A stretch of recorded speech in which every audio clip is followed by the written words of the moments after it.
പ്രിയമുള്ളവർ, ഈ ഒരു ദിവസം ദൈവം നമുക്ക് നൽകി. ഇന്നത്തെ പ്രഭാതം കാണാൻ കഴിയാതെ ഈ ലോകം വിട്ടുപോയി എത്രയോ പേരുണ്ട്. എന്നാൽ ദൈവം നമ്മളെ വീണ്ടും അനുദപിക്കുവാനും പാപങ്ങളെക്കുറിച്ച് മനസ്സവിക്കുവാനും വിശ്വാസത്തോടുകൂടെ ദൈവത്തെ ആരാധിക്കുവാനുമുള്ളൊരു ദിവസം നൽകി. ദൈവത്തിന് നമുക്ക് നന്ദി പറയാം. കർത്താവിൻ്റെ വലിയ കരുണയാണ് ഈ ഒരു പ്രഭാതം കാണുവാൻ നമ്മളെ അനുവദിച്ചത്. അതിന് ഈശോയ്ക്ക് നമുക്ക് നന്ദി പറയാം. ഇന്ന് നിങ്ങൾ നിങ്ങളുടെ കുടുംബത്തെയും കുടുംബത്തിലുള്ളവരെയും നിങ്ങളുടെ വ്യക്തി ജീവിതത്തെയും നിങ്ങളുടെ ആത്മീയ ജീവിതത്തെയും ഏതെല്ലാം തരത്തിൽ നിങ്ങൾ ഏതെങ്കിലും ഒരു പ്രത്യേക നിയോഗം പ്രാർത്ഥിക്കുന്നുവോ, ഏതെങ്കിലും ഒരു പ്രത്യേക ആവശ്യത്തിന് വേണ്ടി ദൈവത്തിൻ്റെ മുമ്പിൽ നിങ്ങളായിരിക്കുന്നു, അതെല്ലാം ഇന്നേ ദിവസം ഈശോയുടെ കരങ്ങളിലേക്ക് സമർപ്പിച്ച് ഇന്ന് പ്രഘോഷിക്കപ്പെടുന്ന ദൈവത്തിൻ്റെ വചനം അവിടെയെല്ലാം മാംസം ധരിക്കപ്പെടുവാനായിട്ട് ഈശോയോട് നമുക്ക് പ്രാർത്ഥിക്കാം. ഹല്ലേലൂയ, ഹല്ലേലൂയ, ഹല്ലേലൂയ. നമ്മൾ കേൾക്കുകയായിരുന്നു പരിശുദ്ധ മറിയത്തെക്കുറിച്ചും മറിയത്തിലൂടെ യേശുവിലേക്ക് എന്ന് പറയുന്ന ആ ഒരു തലത്തെക്കുറിച്ച് നമ്മൾ കേൾക്കുകയായിരുന്നു. അമ്മ വഴി പ്രാർത്ഥിക്കുന്നതൊന്നും പുത്രൻ തള്ളിക്കളയുകയില്ല. പരിശുദ്ധ മറിയം വഴി ചോദിക്കുന്നതൊന്നിനും ദൈവത്തിൻ്റെ സന്നിധിയിൽ നോ എന്നൊരു മറുപടിയില്ല. ഏറ്റവും അവസാനം നമ്മൾ മരിച്ച് നമ്മുടെ ആത്മാവ് തിരിച്ച് ദൈവത്തിൻ്റെ സന്നിധിയിൽ എത്തേണ്ട ഒരാവശ്യകതയുണ്ട്. അപ്പോൾ ദൈവത്തിൻ്റെ സന്നിധിയിൽ എൻ്റെ ആത്മാവിനെ എത്തിക്കുന്നത് വരെ, സ്വർഗം എനിക്ക് വാങ്ങിത്തരുന്നത് വരെ പരിശുദ്ധ മറിയം എനിക്ക് വേണ്ടി മാധ്യസ്ഥം വിളിച്ചുകൊണ്ടിരിക്കും. ഈ ലോകത്തിൽ ഞാൻ ജീവനോടുകൂടെ ആയിരിക്കുമ്പോഴും ഈ ലോകത്തിൽ നിന്നെൻ്റെ ജീവൻ വേർപെട്ട് എൻ്റെ ആത്മാവ് നിത്യതയിലേക്ക് സഞ്ചരിക്കുമ്പോഴും മറിയത്തിൻ്റെ സ്വാധീനവും സാന്നിധ്യവും എൻ്റെ ആത്മാവിന് കൂട്ടായിട്ടുണ്ട് പ്രിയപ്പെട്ടവരെ. അതുകൊണ്ട് ആ ഒരു ആശ്രയത്വം, ആ ഒരു മാധ്യസ്ഥ്യം എന്ന് പറയുന്നത് ഏതാനും കാലഘട്ടത്തേക്കോ എൻ്റെ ആവശ്യങ്ങൾക്ക് വേണ്ടി ദൈവം തന്നതോ അല്ല, മറിച്ച് എൻ്റെ ആത്മാവിന് കൂട്ടായി ദൈവം തന്നതാണ്. ക്രിസ്തു എന്ന് പറയുന്ന ദൈവാത്മാവിന് ദൈവം കൊടുത്തതുപോലെ ആ ക്രിസ്തുവിൻ്റെ പിതാവായ ദൈവത്തിൻ്റെ പ്രകാശത്തിൻ്റെ കണികയാകുന്ന എൻ്റെ ആത്മാവിന് കൂട്ടായി സ്വർഗം എനിക്ക് അനുവദിച്ചവളാണ് പരിശുദ്ധ മറിയം. അതുകൊണ്ട് തന്നെ മറിയം വഴി തന്നെ വേണം നമ്മൾ പ്രാർത്ഥിക്കാനും, പരിശുദ്ധ മറിയം വഴി തന്നെ വേണം നമ്മൾ അനുദപിക്കാനും, പരിശുദ്ധ മറിയം വഴി തന്നെ ക്രിസ്തുവിലേക്ക് നമ്മൾ നടന്ന് അടുക്കുകയും വേണം. ഹല്ലേലൂയ. നമ്മൾ ഈശോയെ ഒത്തിരി അറിഞ്ഞിട്ടുണ്ട്, പക്ഷേ ഈശോ എന്ന് പറയുന്ന യഥാർത്ഥമായ അവസ്ഥയെ നമുക്ക് അറിഞ്ഞുകൂടാ. അത് പഠിപ്പിച്ചു തരുന്നത് പരിശുദ്ധ മറിയമാണ്. നമ്മൾ ഈശോയെ എന്ന് വിളിക്കുമ്പോൾ ഏതെങ്കിലും ഒരു ടെൻഷനോ നിരാശയോ ഒരു പ്രത്യേക നിയോഗമോ ഉള്ളിൽ രൂപപ്പെട്ട് ക്രിസ്തുവിനെ വിളിക്കുന്നതും അവനെ ആരാധനാപൂർവ്വം വിളിക്കുന്നതും രണ്ട് തലമാണ്. അവനെ ആരാധനയോടുകൂടെ വിളിക്കാനും അവനെ സ്നേഹിക്കാനും അവനിലായിരിക്കുവാനും പഠിപ്പിക്കണമെങ്കിൽ അത് പരിശുദ്ധ അമ്മയ്ക്കേ പറ്റുള്ളൂ. അത് പരിശുദ്ധ മറിയത്തിലൂടെ പറ്റുള്ളൂ. അതുകൊണ്ടാണ് ഞാൻ പറഞ്ഞത്, മാതാവിൻ്റെ മാധ്യസ്ഥ്യം ഒരിക്കലും നമുക്ക് നിഷേധിക്കാൻ പറ്റത്തില്ല. അതാരെല്ലാം ഏതെല്ലാം രീതിയിൽ എന്തെല്ലാം വ്യാഖ്യാനങ്ങൾ അതിനെതിരെ തന്നാലും, പ്രിയമുള്ളവരെ, ഈശോ എന്ന് പറയുന്ന സത്യത്തെയും ജീവനെയും വഴിയെയും തിരിച്ചറിയണമെങ്കിൽ മറിയത്തെ നമ്മൾ കൂട്ടുപിടിച്ചേ പറ്റുള്ളൂ. അതുകൊണ്ട് നിങ്ങൾ ജപമാല മുടക്കരുത്. പരിശുദ്ധ മറിയത്തോട് ജപമാല ചൊല്ലും തോറും എന്നിലും നിങ്ങളിലുമുള്ള പാപത്തിൻ്റെ കറകളും ചങ്ങലകളും ഇത് ഡൈലൂട്ടായിക്കൊണ്ടിരിക്കും. പരിശുദ്ധ മറിയത്തിനോട് ജപമാല ചൊല്ലി ഓരോ നന്മ നിറഞ്ഞ മറിയമേ ചൊല്ലുമ്പോഴും സാത്താൻ്റെ നെറുകയിൽ ഒരു കൂടമെടുത്ത് അടിക്കുന്നതിന് തുല്യമാണ്. അതുകൊണ്ട് തന്നെ നമ്മളുടെ ഉള്ളിൽ വസിക്കുന്ന ഏത് നെഗറ്റീവ് സ്പിരിറ്റ്സും നന്മ നിറഞ്ഞ മറിയമേ എന്നുള്ള പ്രാർത്ഥന ശ്രവിക്കുമ്പോൾ, എൻ്റെ അധരം ഉരുവിടുമ്പോൾ, സ്വരത്തിൽ ഉരുവിടുമ്പോൾ അതിനകത്ത് നിൽക്കാൻ പറ്റത്തില്ല പ്രിയപ്പെട്ടവർ. അത് ചാടി പുറത്തിറങ്ങിയേ പറ്റുള്ളൂ.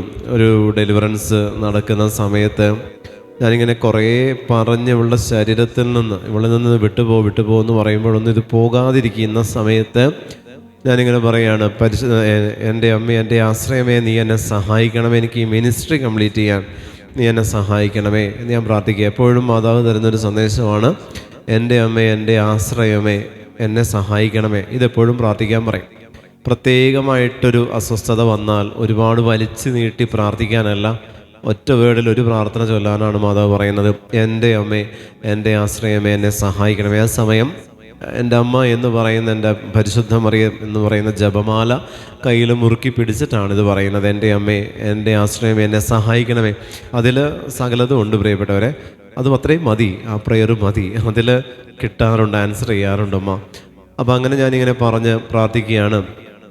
അപ്പോൾ മാതാവ് തന്നൊരു സന്ദേശമാണ്, നന്മ നിറഞ്ഞ മറിയമേ ചൊല്ലിക്കാൻ പറഞ്ഞു. അപ്പോൾ നന്മ നിറഞ്ഞ മറിയമേ ചൊല്ലി പ്രാർത്ഥിച്ചുകൊണ്ടിരിക്കുകയെ മകൾക്ക് വേണ്ടിയിട്ട്. നന്മ നിറഞ്ഞ മറിയമേ ചൊല്ലി അവസാനം ഇവള് താഴെ കിടന്ന് ഉരുണ്ട് പിരണ്ടെല്ലാം കഴിഞ്ഞെഴുന്നേറ്റ് ഫ്രീ ആയി എന്നുള്ള രീതിയിൽ നിൽക്കുക. അപ്പോൾ ഈശോ ഉള്ളിലിങ്ങനെ പറയുന്നുണ്ട്, ആ ഒരു അൺക്ലീൻ സ്പിരിറ്റ് അത് അവളെ വിട്ടു പോയിട്ടില്ല. അപ്പോൾ ഞാൻ ഇവളോട് ചോദിച്ചു, അപ്പോൾ ഇവളിങ്ങനെ തുള്ളിച്ചാടി ഞാൻ ഫ്രീ ആയല്ലോ, എന്താണ് എനിക്ക് പറ്റിയത് എന്നൊക്കെ ചോദിച്ചിങ്ങനെ പലതരത്തിലുള്ള ഭാവാഭിനയങ്ങളിലൂടെ ഇവൾ പോവുകയാണ്. കാരണം പൈശാചിക ശക്തി എന്ന് പറയുന്നത് വളരെ കണ്ണിങ് ആണ്. നമ്മൾ വിചാരിക്കുക എല്ലാം ഓക്കെ ആയെന്ന് വിചാരിക്കുന്നിടത്ത് നിന്ന് അവൻ തുടങ്ങും, ഒന്നും ഓക്കെ ആയിട്ടുണ്ടാവത്തില്ല. അപ്പോൾ ഞാൻ ഇവളോട് പറഞ്ഞു, നന്മ നിറഞ്ഞ മറിയമേ ചൊല്ലാൻ പറഞ്ഞു. അപ്പോൾ ഈ നന്മ നിറഞ്ഞ മറിയമേ ചൊല്ലി അത് കഴിഞ്ഞു. അവളത് കഴിഞ്ഞപ്പോൾ എല്ലാവരും പറഞ്ഞു ആ ഓക്കെ ആയി, ആ ബ്രദറെ എല്ലാം പോയി, അവൾ ഫ്രീ ആയി. അപ്പോൾ അച്ഛനും പറയുന്നുണ്ട് ഫ്രീ ആയല്ലോ, സന്തോഷമായി എന്നൊക്കെ പറഞ്ഞ് നിൽക്കുമ്പോഴും ഞാൻ പറഞ്ഞു നന്മ നിറഞ്ഞ മറിയമേ കഴിഞ്ഞു, പരിശുദ്ധ മറിയമേ ചൊല്ലാൻ പറഞ്ഞു. ഇവള് ചൊല്ലാൻ തുടങ്ങി, പരിശുദ്ധ മറിയമേ തമ്പുരാൻ്റെ അമ്മേ പാപികളായ ഞങ്ങൾക്ക് വേണ്ടി എന്ന് പറഞ്ഞിട്ട് ബാക്കി ഇവള് ചൊല്ലുന്നില്ല. വീണ്ടും ഞാൻ പറയും പരിശുദ്ധ മറിയമേ നീ ചെല്ല്, പരിശുദ്ധ മറിയമേ തമ്പുരാൻ്റെ അമ്മേ പാപികളായ ഞങ്ങൾക്ക് വേണ്ടി എന്ന് പറയും. അതിനുശേഷം പിന്നെ ഇവള് ചൊല്ലുന്നില്ല. ഞാൻ ഇപ്പോഴും ഞങ്ങളുടെ മരണസമയത്തും ഇപ്പം ഇവളിങ്ങനെ കണ്ണടച്ച് താഴേക്ക് നോക്കി നിൽക്കാം, ചൊല്ലില്ല എന്നല്ലേ നിന്നോട് പറഞ്ഞത് എന്ന് പറഞ്ഞു. വീണ്ടും മൈൻഡ് ചെയ്ത് പ്രാർത്ഥിക്കുമ്പോഴാണ് ഇവള് പറയണത്, ആ അരൂപി പറയാണ് ഈ ഒരാഴ്ചക്കുള്ളിൽ ഇവള് മരിച്ചു പോകേണ്ടത്, അതായത് സൂയിസൈഡ് ചെയ്യാൻ നിൽക്കുക. ഈ ഒരാഴ്ചക്കുള്ളിൽ ഇവള് സൂയിസൈഡ് ചെയ്യാൻ നിൽക്കുക, ഇവളെ കൊണ്ട് ഞാൻ സൂയിസൈഡ് ചെയ്യിപ്പിക്കാൻ നിൽക്കുക. അപ്പോൾ ഇപ്പോഴും ഞങ്ങളുടെ മരണസമയത്തും തമ്പുരാനോട് അപേക്ഷിക്കണമേ എന്ന് പറയുന്ന ആ ഒരു വേർഡ് കൂട്ടിച്ചേർത്ത് ഇവള് പ്രാർത്ഥിച്ചാൽ ആ മരണത്തിലേക്ക് ഇവളെ നയിക്കാൻ എനിക്ക് പറ്റത്തില്ല. അത്രത്തോളം നന്മ നിറഞ്ഞ മറിയമേ പരിശുദ്ധ മറിയമേ എന്ന് പറയുന്ന പ്രാർത്ഥന അത്രത്തോളം ബലവത്താണ്. സാത്താൻ അത്രത്തോളം ഭയക്കുന്നുണ്ട്. ഇപ്പോഴും ഞങ്ങളുടെ മരണസമയത്ത് എന്ന് പറയാൻ, അത് പറയിപ്പിച്ചാൽ ആ മരണം, ആ പ്രായമെത്താതെയുള്ള ആ സൂയിസൈഡ് ടെൻഡൻസി അത് ഇവളിൽ നിന്ന് ഒഴിവായി പോകും എന്നുള്ളത് കൊണ്ട് തന്നെ സാത്താൻ ഇവളെ കൊണ്ട് പറയിപ്പിക്കുന്നില്ല, അത് പ്രാർത്ഥിപ്പിക്കുന്നില്ല. നമ്മുടെ മക്കള് നമ്മൾ ജപമാല ഭക്തിയിൽ നിന്ന് എപ്പോഴെങ്കിലും മാറുന്നുണ്ടെങ്കിൽ, അതിനോടൊരു വിരക്തി തോന്നുന്നുണ്ടെങ്കിൽ ഓർത്തോ, ഇത്തരത്തിലുള്ള ഏതോ ഒരു തിന്മയുടെ ദുരാത്മാവ് നമ്മളിൽ ആവേശിച്ചിട്ടുണ്ട്. അത്തരത്തിലുള്ള ഏതെങ്കിലും ഒരു തിന്മയുടെ ദുരാത്മാവ് നമ്മളിൽ ആവേശിക്കാതെ ഒരിക്കലും ജപമാലയെ ഒരു കത്തോലിക്കന് മാറ്റിവെക്കാൻ ആവില്ല. ഹല്ലേലൂയ, ഹല്ലേലൂയ, ഹല്ലേലൂയ. ജപമാല ചൊല്ലത്തില്ല, കരുണക്കൊന്ത ചൊല്ലിക്കൊണ്ടിരിക്കും, ജപമാല ചൊല്ലത്തില്ല. ജപമാലയിൽ പിടിക്കാൻ തോന്നില്ല, ജപമാല ചൊല്ലി പ്രാർത്ഥിക്കാൻ, മറിയത്തിൻ്റെ മാധ്യസ്ഥം തേടാനായിട്ട് ഒരു തരത്തിലും നമുക്കൊരു പ്രേരണ കിട്ടത്തില്ല. അതിലൊന്നാണ് ഈ പറയുന്ന രീതി. 2 വ്യഭിചാര ദുർഭൂതത്തിൻ്റെ അരൂപി, സ്വയംഭോഗത്തിൻ്റെ അരൂപികൾ, തെറ്റായ മൂവീസിൻ്റെ പോണോഗ്രഫിക് ഫോണിക്കേഷൻ സ്പിരിറ്റ്സ് നമ്മളിലുണ്ടെങ്കിലും ജപമാല ഭക്തിയിൽ ഒരിക്കലും ആഴപ്പെടാനോ ജപമാല ചൊല്ലാനോ നമുക്ക് പറ്റില്ല. കുടുംബ പ്രാർത്ഥനയിലാണെങ്കിലും ജപമാലയിൽ 2-3 രഹസ്യങ്ങൾ ചൊല്ലി അവസാനിപ്പിക്കും, കംപ്ലീറ്റ് ചൊല്ലില്ല. അങ്ങനെയാണ്. അതുകൊണ്ട് തന്നെ പ്രിയമുള്ളവരെ, എന്ത് നമ്മളിലുണ്ടോ അതിനെ നമ്മളിന്ന് പുറത്താക്കണമോ ജപമാല ഭക്തിയിൽ ആഴപ്പെട്ടാൽ മാത്രം മതി. Hallelujah, hallelujah. പ്രഭാഷകൻ്റെ പുസ്തകം അതിൻ്റെ 24-ാമത്തെ അധ്യായം എടുക്കാമോ? പ്രഭാഷകൻ്റെ പുസ്തകം അതിൻ്റെ 24-ാമത്തെ അധ്യായം. അതിൽ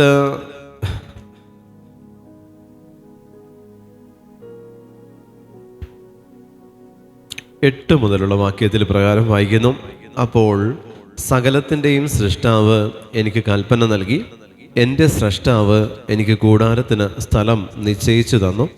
അവിടുന്ന് പറഞ്ഞു, യാക്കോബിൽ വാസമുറപ്പിക്കുക, ഇസ്രായേലിൽ നിൻ്റെ അവകാശം സ്വീകരിക്കുക.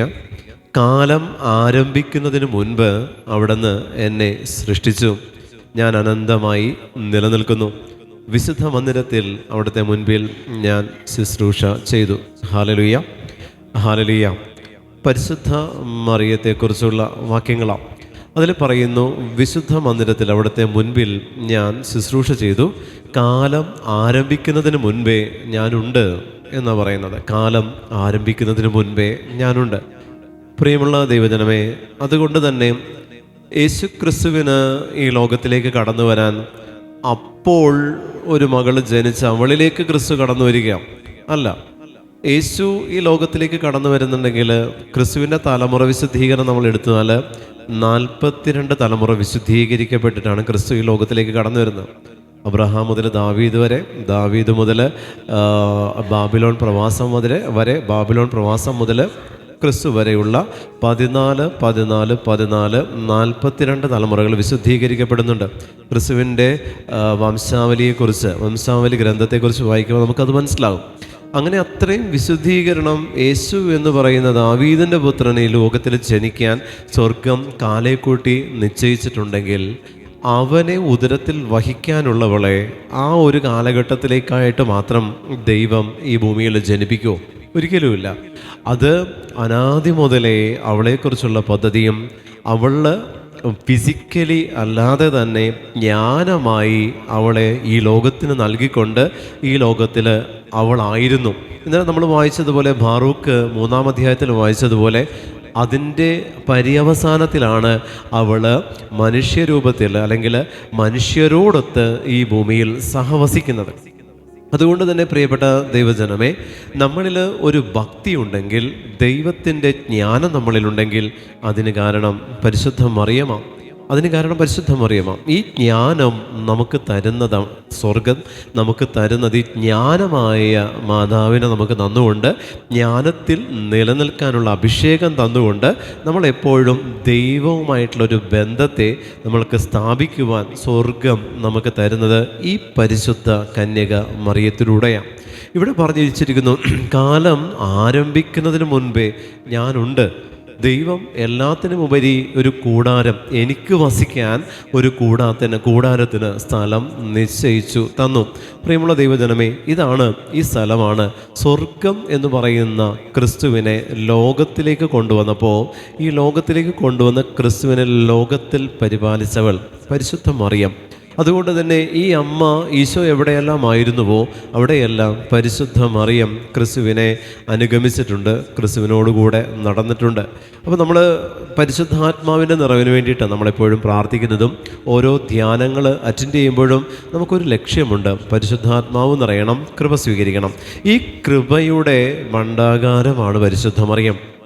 വരങ്ങൾ നിങ്ങൾക്ക് വേണോ?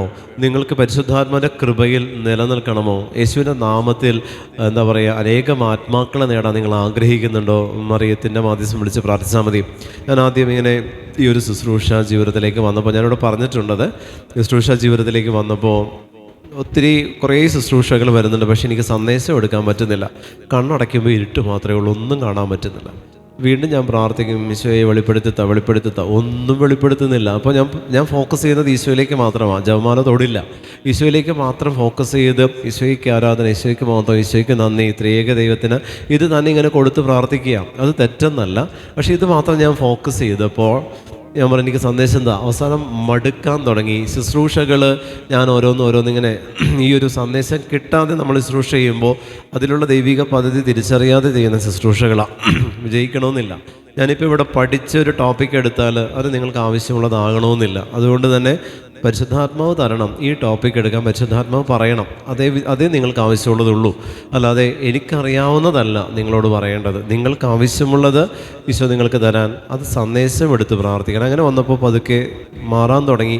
അങ്ങനെ വീട്ടിൽ ഞങ്ങൾ കുടുംബത്തോടു കൂടി ഇരുന്ന് പ്രാർത്ഥിക്കുമ്പോൾ ഈശോ എൻ്റെ എനിക്ക് സന്ദേശം കിട്ടുന്നതിന് മുമ്പ് എൻ്റെ മോനാണ് സന്ദേശം കിട്ടിത്തുടങ്ങിയത്. അപ്പോൾ അവനോട് ഈശോ ഇങ്ങനെ പറയുകയാണ്, അവന് വോയിസ് മെസ്സേജ് ആയിട്ടാണ് അവന് കിട്ടുന്നത്, വിഷനിലല്ല. അവൻ്റെ കാതിലിങ്ങനെ കേൾക്കുകയാണ്, എൻ്റെ അമ്മ വഴി പ്രാർത്ഥിക്കാൻ നിൻ്റെ അപ്പനോട് പറ. ഈ ഒരു മെസ്സേജ് അവന് കിട്ടുക. അങ്ങനെ അവന് പറഞ്ഞ് ഈശോ ഇങ്ങനെ ഒരു സന്ദേശം തരുന്നുണ്ടെന്നോ. അങ്ങനെയാണ് അന്നാണ് ജപമാല എടുത്ത് പ്രാർത്ഥന സ്റ്റാർട്ട് ചെയ്യുന്നത്. ജപമാല അതിനു മുമ്പ് പ്രാർത്ഥിക്കുമെങ്കിലും ആ ഒരു കടമ കഴിക്കാൻ വേണ്ടി ചെല്ലുന്നു എന്നത്രയേ ഉള്ളൂ. ആ 4 ജപമാല അന്നും ചെല്ലുമെങ്കിലും അത് ചെല്ലി തീർക്കണമല്ലോ, അത്രയേ ഉള്ളൂ. അല്ലാതെ അതിൽ ഡെപ്ത് ഉണ്ടായിരുന്നില്ല. അന്ന് ജപമാല എടുത്ത് തൊട്ട് അമ്മേ സന്ദേശങ്ങൾ വാങ്ങിത്താ. പ്രിയമുള്ളവരെ, ഒരു 3 മാസം പോലും എടുത്തില്ല, വിഷൻസ് ഓപ്പണാകാൻ തുടങ്ങി. നല്ല വിഷൻസ് പരിശുദ്ധ മറിയം തരാൻ തുടങ്ങി. ഒരു വ്യക്തി മുന്നിൽ വരുമ്പോൾ അവരുടെ ജനിച്ചത് മുതൽ ഇപ്പോൾ വരെയുള്ള എല്ലാ അവസ്ഥകളെക്കുറിച്ച് പരിശുദ്ധമ്മ ഇങ്ങനെ പറഞ്ഞു തരാൻ തുടങ്ങി. അപ്പോഴാണ് ജപമാല ഭക്തിയിൽ, എന്നിട്ട് മാതാവ് തന്ന സന്ദേശമാണ്, അതിൽ ഏറ്റവും ആദ്യം തന്ന സന്ദേശമാണ് വചനം വായിക്കുക.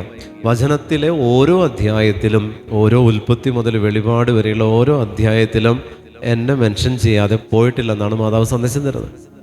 ഓരോ അധ്യായത്തിലും, ഓരോ പുസ്തകത്തിലല്ല, അതിൽ അപ്പം നമ്മൾ വചനം വായിക്കുമ്പോഴും ത്രിയേക ദൈവത്തെ ആരാധിക്കുമ്പോഴും നമ്മൾ ഏതെല്ലാം പ്രാർത്ഥനാ അഭ്യാസങ്ങളിലായിരിക്കുന്നു അവിടെയെല്ലാം പ്രിയപ്പെട്ട ദൈവജനമേ മറിയത്തിൻ്റെ സാന്നിധ്യം ഉണ്ടെങ്കിൽ എന്തുകൊണ്ട് പർപ്പസ്ഫുള്ളി നമുക്ക് മാതാവിൻ്റെ മാധ്യസ്ഥം തന്നെ വിളിച്ച് ധ്യാനിച്ചുകൂടാം? പരിശുദ്ധ മറിയത്തിൻ്റെ മാധ്യസ്ഥം വിളിച്ച് ധ്യാനിച്ചുകൂടാം.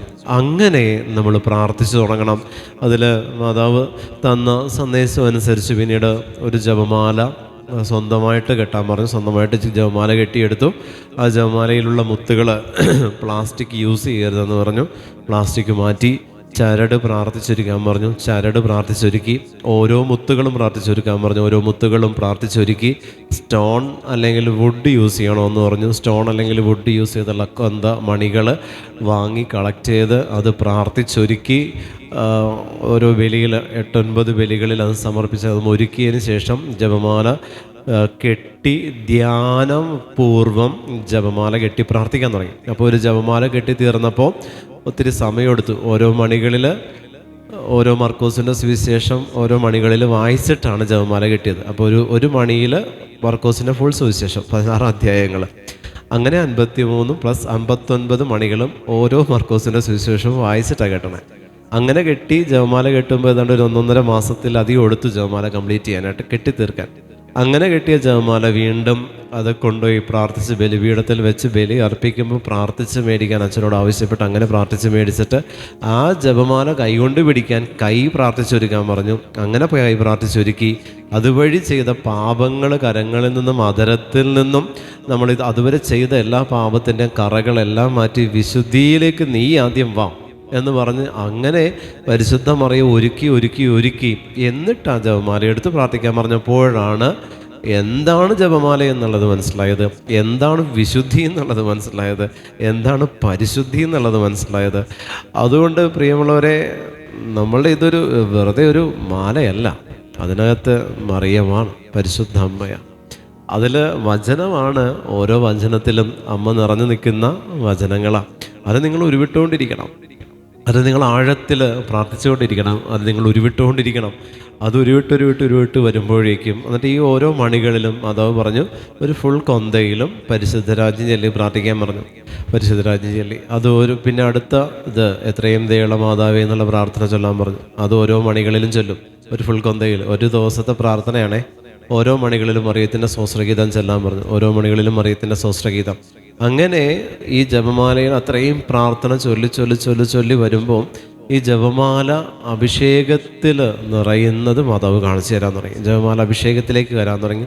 പിന്നെ നമ്മൾ ഈ ജപമാല എവിടെ വെച്ച് പ്രാർത്ഥിക്കുമ്പോഴും അവിടെ ഹീലിങ്ങും എവിടെയെല്ലാം നമ്മൾ ഉപയോഗിക്കുന്നു അവിടെ വിടുതലും എല്ലാം പരിശുദ്ധമ്മ തരാൻ തുടങ്ങി. അപ്പോൾ പിന്നെ പ്രത്യേകിച്ച് ഒരു മിനിസ്ട്രി ചെയ്യാനായിട്ട് ഒത്തിരി എഫേർട്ട് എടുക്കണ്ട. നമ്മൾ ചെന്ന് നിന്ന് ജപമാല നമ്മൾ പതിവായി പ്രാർത്ഥിച്ചൊരുക്കിയ ജപമാല കൊണ്ടൊരു ജപമാല ചൊല്ലി അവിടെ ചെന്ന് നിൽക്കുമ്പോൾ അവിടെ എന്താണോ ആവശ്യം അതവിടെ അമ്മ പ്രൊവൈഡ് ചെയ്യും. നമുക്കെതിരെ 4 വശത്തു നിന്നും തിന്മകൾ ആഞ്ഞടിക്കുമ്പോഴും ഒരു ജപമാല ശാന്തതയിൽ സ്വസ്ഥമായി മുട്ടിന്മേൽ നിന്ന് ചൊല്ലി പ്രാർത്ഥിക്കുമ്പോൾ അവിടെ വിടുതൽ കിട്ടാൻ തുടങ്ങി. നിങ്ങളായിരിക്കുന്ന ലാൻഡ് വിശുദ്ധീകരിക്കപ്പെടേണ്ടതുണ്ട്. ചില അസ്വസ്ഥതകൾ ചില കുടുംബങ്ങളെ വിട്ടുപോകാത്തതിന് കാരണം ചിലപ്പോൾ മാത്രമാണ് അത് വ്യക്തികളിലൂടെ ഉള്ള കാരണമാകുന്നത്. അതിൽ 80% ലാൻഡ് ബുദ്ധിമുട്ടുണ്ടാവും. നമ്മളായിരിക്കുന്ന ലാൻഡ് അതുകൊണ്ട് തന്നെ ഡെലിവറൻസ് ഓൺ ലാൻഡ് എന്ന് പറയുന്ന ഒരു മിനിസ്ട്രി അത് ജപമാലയിലൂടെ നടക്കും. അതുകൊണ്ട് നമ്മൾ മുട്ടുകുത്തി നിന്ന് കരം വിരിച്ചു പിടിച്ച് ജപമാല ചൊല്ലി ചില നിയോഗങ്ങൾക്ക് വേണ്ടി നിങ്ങൾ പ്രാർത്ഥിക്കുമ്പോൾ അന്തരീക്ഷ ശക്തികളും അന്ധകാര ശക്തികളും അശുദ്ധാത്മസേനകളും തിന്മയുടെ ദുരാത്മാക്കളും ആ ലാൻഡിൽ നിന്ന് വിട്ടുമാറുന്നത് വഴി ആ കുടുംബം ആ സമൂഹം വിശുദ്ധീകരിക്കപ്പെടാറുണ്ട്. ഹല്ലേലൂയ, ഹല്ലേലൂയ, ഹല്ലേലൂയ, ഹല്ലേലൂയ. ആ ലാൻഡ് വിശുദ്ധീകരിക്കപ്പെടാറുണ്ട്. പ്രിയമുള്ളവരെ, അത് ഒരു തലം. 2 10 കൽപ്പനകൾ നിങ്ങൾ എടുത്തു വയ്ക്കുക. ഇപ്പം നിങ്ങളുടെ കയ്യിൽ കുമ്പസാര സഹായം എന്ന് പറയുന്ന ബുക്ക് മെയിനായിട്ടും 10 കൽപ്പനകളെ ബേസ് ചെയ്തുകൊണ്ടുള്ളതാണ്. അപ്പോൾ ഈ 10 കൽപ്പനകൾ എടുത്തു വെച്ച് ഇതിലേത് കൽപ്പനയ്ക്ക് കീഴേ വരുന്ന പാപമാണോ ഞാൻ ഏറ്റവും കൂടുതൽ ചെയ്യുന്നത്, എന്നെ സംബന്ധിച്ച് അത് നഷ്ടപ്പെട്ട നാണയമാണ്. ലോസ്റ്റ് കോയിനാണ്. അപ്പോൾ അതുകൊണ്ട് തന്നെ ആ നാണയത്തെ എനിക്ക് തിരിച്ചു കിട്ടണമെങ്കിൽ ആ കൽപ്പന മാത്രം എടുത്തു വെച്ചുകൊണ്ട് നിങ്ങൾ ജപമാല ചൊല്ലി പ്രാർത്ഥിക്കണം. ആ കൽപ്പന എടുത്തു വെച്ച് നിങ്ങൾ ആ കൽപ്പനയെ ധ്യാനിച്ച് ജപമാല ചൊല്ലി പ്രാർത്ഥിക്കണം. ആ കൽപ്പന വഴി നിങ്ങൾ ചെയ്ത പാപത്തെക്കുറിച്ച് നിങ്ങൾ ചിന്തിക്കണ്ട. ആ കൽപ്പന മോശയുടെ കരങ്ങളിലൂടെ ലോകത്തിന്, ഇസ്രായേൽ മക്കൾക്ക് സ്വർഗം തന്ന കൽപ്പന, ആ കൽപ്പനയെ ധ്യാനിച്ച് ആ കൽപ്പനയെ ധ്യാനിച്ചുകൊണ്ട് നിങ്ങൾ ജപമാല ചൊല്ലിക്കും. ആ കൽപ്പന നിങ്ങളിൽ എന്താ പറയുക, അത് കൽപ്പനയല്ല പ്രിയപ്പെട്ടവരെ. ഓരോ കൽപ്പന എന്ന് പറയുന്നത്, കർത്താവിൻ്റെ കമാൻഡ്മെൻറ്റ് എന്ന് പറയുന്നത് എന്താ, അത് എൻ്റെ ആത്മാവിനോട് സ്വർഗം അരുളി ചെയ്തതാണെങ്കിൽ അവിടെ ആ കൽപ്പനയ്ക്കെതിരായിട്ട് എന്തോ ഒരവസ്ഥ ഇതിനകത്തുണ്ടെങ്കിൽ ആ അവസ്ഥയെ നിർവീര്യമാക്കുന്ന ഏറ്റവും വലിയൊരു ആസിഡാണ് പരിശുദ്ധ ജപമാല. അത് ചൊല്ലി പ്രാർത്ഥിക്കുമ്പോൾ ആ കൽപ്പനയ്ക്ക് കീഴേ എന്നെക്കൊണ്ട് പാപം ചെയ്യിക്കുന്ന ഏത് തിന്മയുടെ ശക്തിയാണോ, യേശുനാമത്തിൽ പറയട്ടെ, അത് നിർവീര്യമായി തുടങ്ങും. ഹല്ലേലൂയ. അഭിഷേകത്തോടെ ഹല്ലേലൂയ, ഹല്ലേലൂയ. വീണ്ടും പറയട്ടെ, ഒരിക്കലും ജപമാല കഴുത്തിൽ അണിയരുത്. കഴുത്തിൽ നിങ്ങൾ കർമ്മലോത്തിരി ഇടുക, കയ്യിൽ ജപമാല പിടിക്കുക, ചൊല്ലണം. നിങ്ങൾ ചൊല്ലണം. ഇത് ശരിക്കും ഒരു ആഭരണമല്ല, ആയുധമാണ്. അതുകൊണ്ട് അണിയാനുള്ളതല്ല, ജപിക്കാനുള്ളതാണ്. ജപമാല ജപിക്കണം. ജപമാലയാണ് ജപം, ജപിക്കാനുള്ളതാണ്, അണിയാനുള്ളതല്ലത്. അതുകൊണ്ട് നിങ്ങൾ കഴുത്തിൽ കർമ്മലോത്തിരിയവും കൈകളിൽ ജപമാലയും നിങ്ങൾ നിർബന്ധമായിട്ട് ചൊല്ലി പ്രാർത്ഥിച്ചോ പ്രിയപ്പെട്ടവരെ. അതിൻ്റെ പ്രൊട്ടക്ഷൻ നിങ്ങൾക്ക് മനസ്സിലാകും. ഈ ഒരു ധ്യാനം കഴിയുമ്പോഴേക്കും നിങ്ങൾ ആ ഒരു അവസ്ഥയിലേക്ക് എത്തും എന്ന് പ്രതീക്ഷിക്കുന്നു. അങ്ങനെ നിങ്ങൾ ജപമാല ചൊല്ലി പ്രാർത്ഥിക്കുക.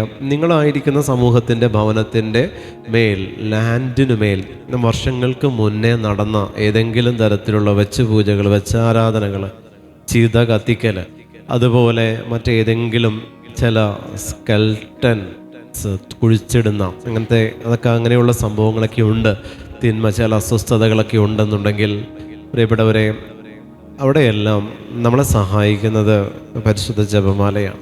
ഹല്ലേലൂയ, ഹല്ലേലൂയ, ഹല്ലേലൂയ, ഹല്ലേലൂയ. അവിടെയെല്ലാം നമ്മൾ ഈ ഭൂമിയുമായി ബന്ധപ്പെട്ട് നമ്മൾ പ്രാർത്ഥിക്കുമ്പോൾ ജപമാല ചൊല്ലുമ്പോൾ അതിൽ കുരിശ് പിടിച്ചുകൊണ്ട് വിശ്വാസ പ്രമാണം ചൊല്ലണം. ലാൻഡ് വിശുദ്ധീകരിച്ച് പ്രാർത്ഥിക്കുന്നിടത്ത് വിശ്വാസ പ്രമാണത്തിൻ്റെ ശക്തി വളരെയേറെയാണ്. കാരണം വിശ്വാസ പ്രമാണത്തിൽ അവൻ മരിച്ച് അടക്കപ്പെട്ട് പാതാളത്തിൽ ഇറങ്ങി. Hallelujah, hallelujah. അത് നമ്മൾ ഏറ്റുപറയുന്നത് വിശ്വാസ പ്രമാണത്തിൽ മാത്രമാണ്. അവൻ മരിച്ച് അടക്കപ്പെട്ട് പാതാളത്തിൽ ഇറങ്ങി. ഇതാണ് കർത്താവ് നമുക്ക് തന്നിരിക്കുന്ന പഠനവും പാഠവും. അടക്കപ്പെട്ട് പാതാളത്തിൽ ഇറങ്ങണം. അപ്പം ഞാനായിരിക്കുന്ന ഒരു 3 സെൻറ്റ് 4 സെൻറ്റ് ഏക്കർ ഏതാണോ ആ ലാൻഡിനകത്ത് ആയിരിക്കുന്ന ഏതവസ്ഥയിലേക്കും ക്രിസ്തു ഉന്നതത്തിലായിരിക്കുന്നവൻ ഇറങ്ങണം. ഹല്ലേലൂയ. ഈശോ ഇറങ്ങണമെങ്കിൽ ഈശോയുടെ നാമത്തിൽ അവനെ പ്രതിനിധീകരിച്ചുകൊണ്ട് ഞാൻ ആ ലാൻഡിൽ നിന്ന് എന്നിലൂടെ, എൻ്റെ പ്രാർത്ഥനകളിലൂടെ എൻ്റെ ദൈവത്തിന് ആ ലാൻഡിനകത്തും ലാൻഡിനുപരിയും വ്യാപരിക്കുവാൻ ദൈവത്തിന് സാധിക്കണമെങ്കിൽ നിങ്ങൾ ജപമാല ചൊല്ലുമ്പോൾ, ജപമാലയുടെ കുരിശ് പിടിച്ച് വിശ്വാസ പ്രമാണം ചൊല്ലുമ്പോൾ നിങ്ങൾ കണ്ണിൽ കണ്ട് പ്രാർത്ഥിച്ചത് വിശുദ്ധീകരിക്കപ്പെടാൻ നിങ്ങൾ ആഗ്രഹിക്കണേ പ്രിയപ്പെട്ടവരെ. അങ്ങനെ നിങ്ങൾ ആഗ്രഹിച്ച് ചൊല്ലിക്കോ, ആ ലാൻഡിലേക്ക് ദൈവത്തിൻ്റെ ശക്തി ഇറങ്ങുന്നത് നിങ്ങൾക്ക് കാണാൻ പറ്റും. ഹല്ലേലൂയ, ഹല്ലേലൂയ, ഹല്ലേലൂയ, ഹല്ലേലൂയ. ഒരിക്കലൊരു സ്ഥലത്തിങ്ങനെ ഒരു സ്കൂള് പണിയാനായിട്ട് ഒരാഗ്രഹിച്ചു. എന്ത് ചെയ്തിട്ടും അവിടെ സ്കൂൾ പണിയാൻ പറ്റുന്നില്ല. എന്തെല്ലാം ചെയ്തിട്ടും ബിൽഡിംഗ് അവിടെ ഒന്നെങ്കിൽ പെർമിഷൻ കിട്ടില്ല, പെർമിഷൻ കിട്ടിയ അവസാനം ഒരു വിധത്തിൽ പെർമിഷൻ ഓക്കെയായി, വീണ്ടും ഒരു തുടങ്ങാൻ നോക്കും, ജോലിക്കാർ എതിരാവും. ഒരു തരത്തിലും അവിടെ നടക്കുന്നില്ല. കേരളത്തിലല്ല, വെളിയിലാണ്. അപ്പോൾ അങ്ങനെ ഒരു 2-3 മച്ചന്മാർ പറഞ്ഞിട്ട് ഞാൻ സിസ്റ്റേഴ്സിനെ ധ്യാനിപ്പിക്കാൻ ചെന്നതാണ്. അവിടെ ഒരു മിണ്ടാമടത്തിൽ സിസ്റ്റേഴ്സിന് ധ്യാനം കഴിഞ്ഞതിന് ശേഷം ഇവരുടെ അച്ഛൻ്റെ പ്രീസ്റ്റ് ഹോമിലായിരുന്നു ഞാൻ താമസിച്ചത്. അപ്പോൾ അവിടെ അത് കഴിഞ്ഞിട്ട് അച്ഛൻ പറഞ്ഞു, ഇങ്ങനെ ഒരു സ്ഥലമുണ്ട്, നമുക്ക് ബ്രദറെ ഒന്ന് പുനവരെ പോവാം. ഞാൻ അവിടെ നിന്ന് ഒരു 6 മണിക്കൂർ ഡ്രൈവ് ഉണ്ട്. അവിടെ ഞങ്ങളിങ്ങനെ ബൈ റോഡ് അവിടെ ചെന്ന് ഈ ലാൻഡ് ഇങ്ങനെ കാണിക്കുക. ഏതാണ്ട് 60-70 ഏക്കർ ഇങ്ങനെ കിടക്കുക. കണ്ണെത്താതെ ഇങ്ങനെ കണ്ണ് നോക്കിയാൽ കാണാത്തത്രയും അതിർത്തി ഇങ്ങനെ കിടക്കുക. അത് കണ്ട് അതിനെ പ്രാർത്ഥിക്കാൻ വേണ്ടി ഇങ്ങനെ ചെന്ന് ഞാൻ പറഞ്ഞാൽ JCB വിളിച്ചോ, JCB വിളിച്ചു.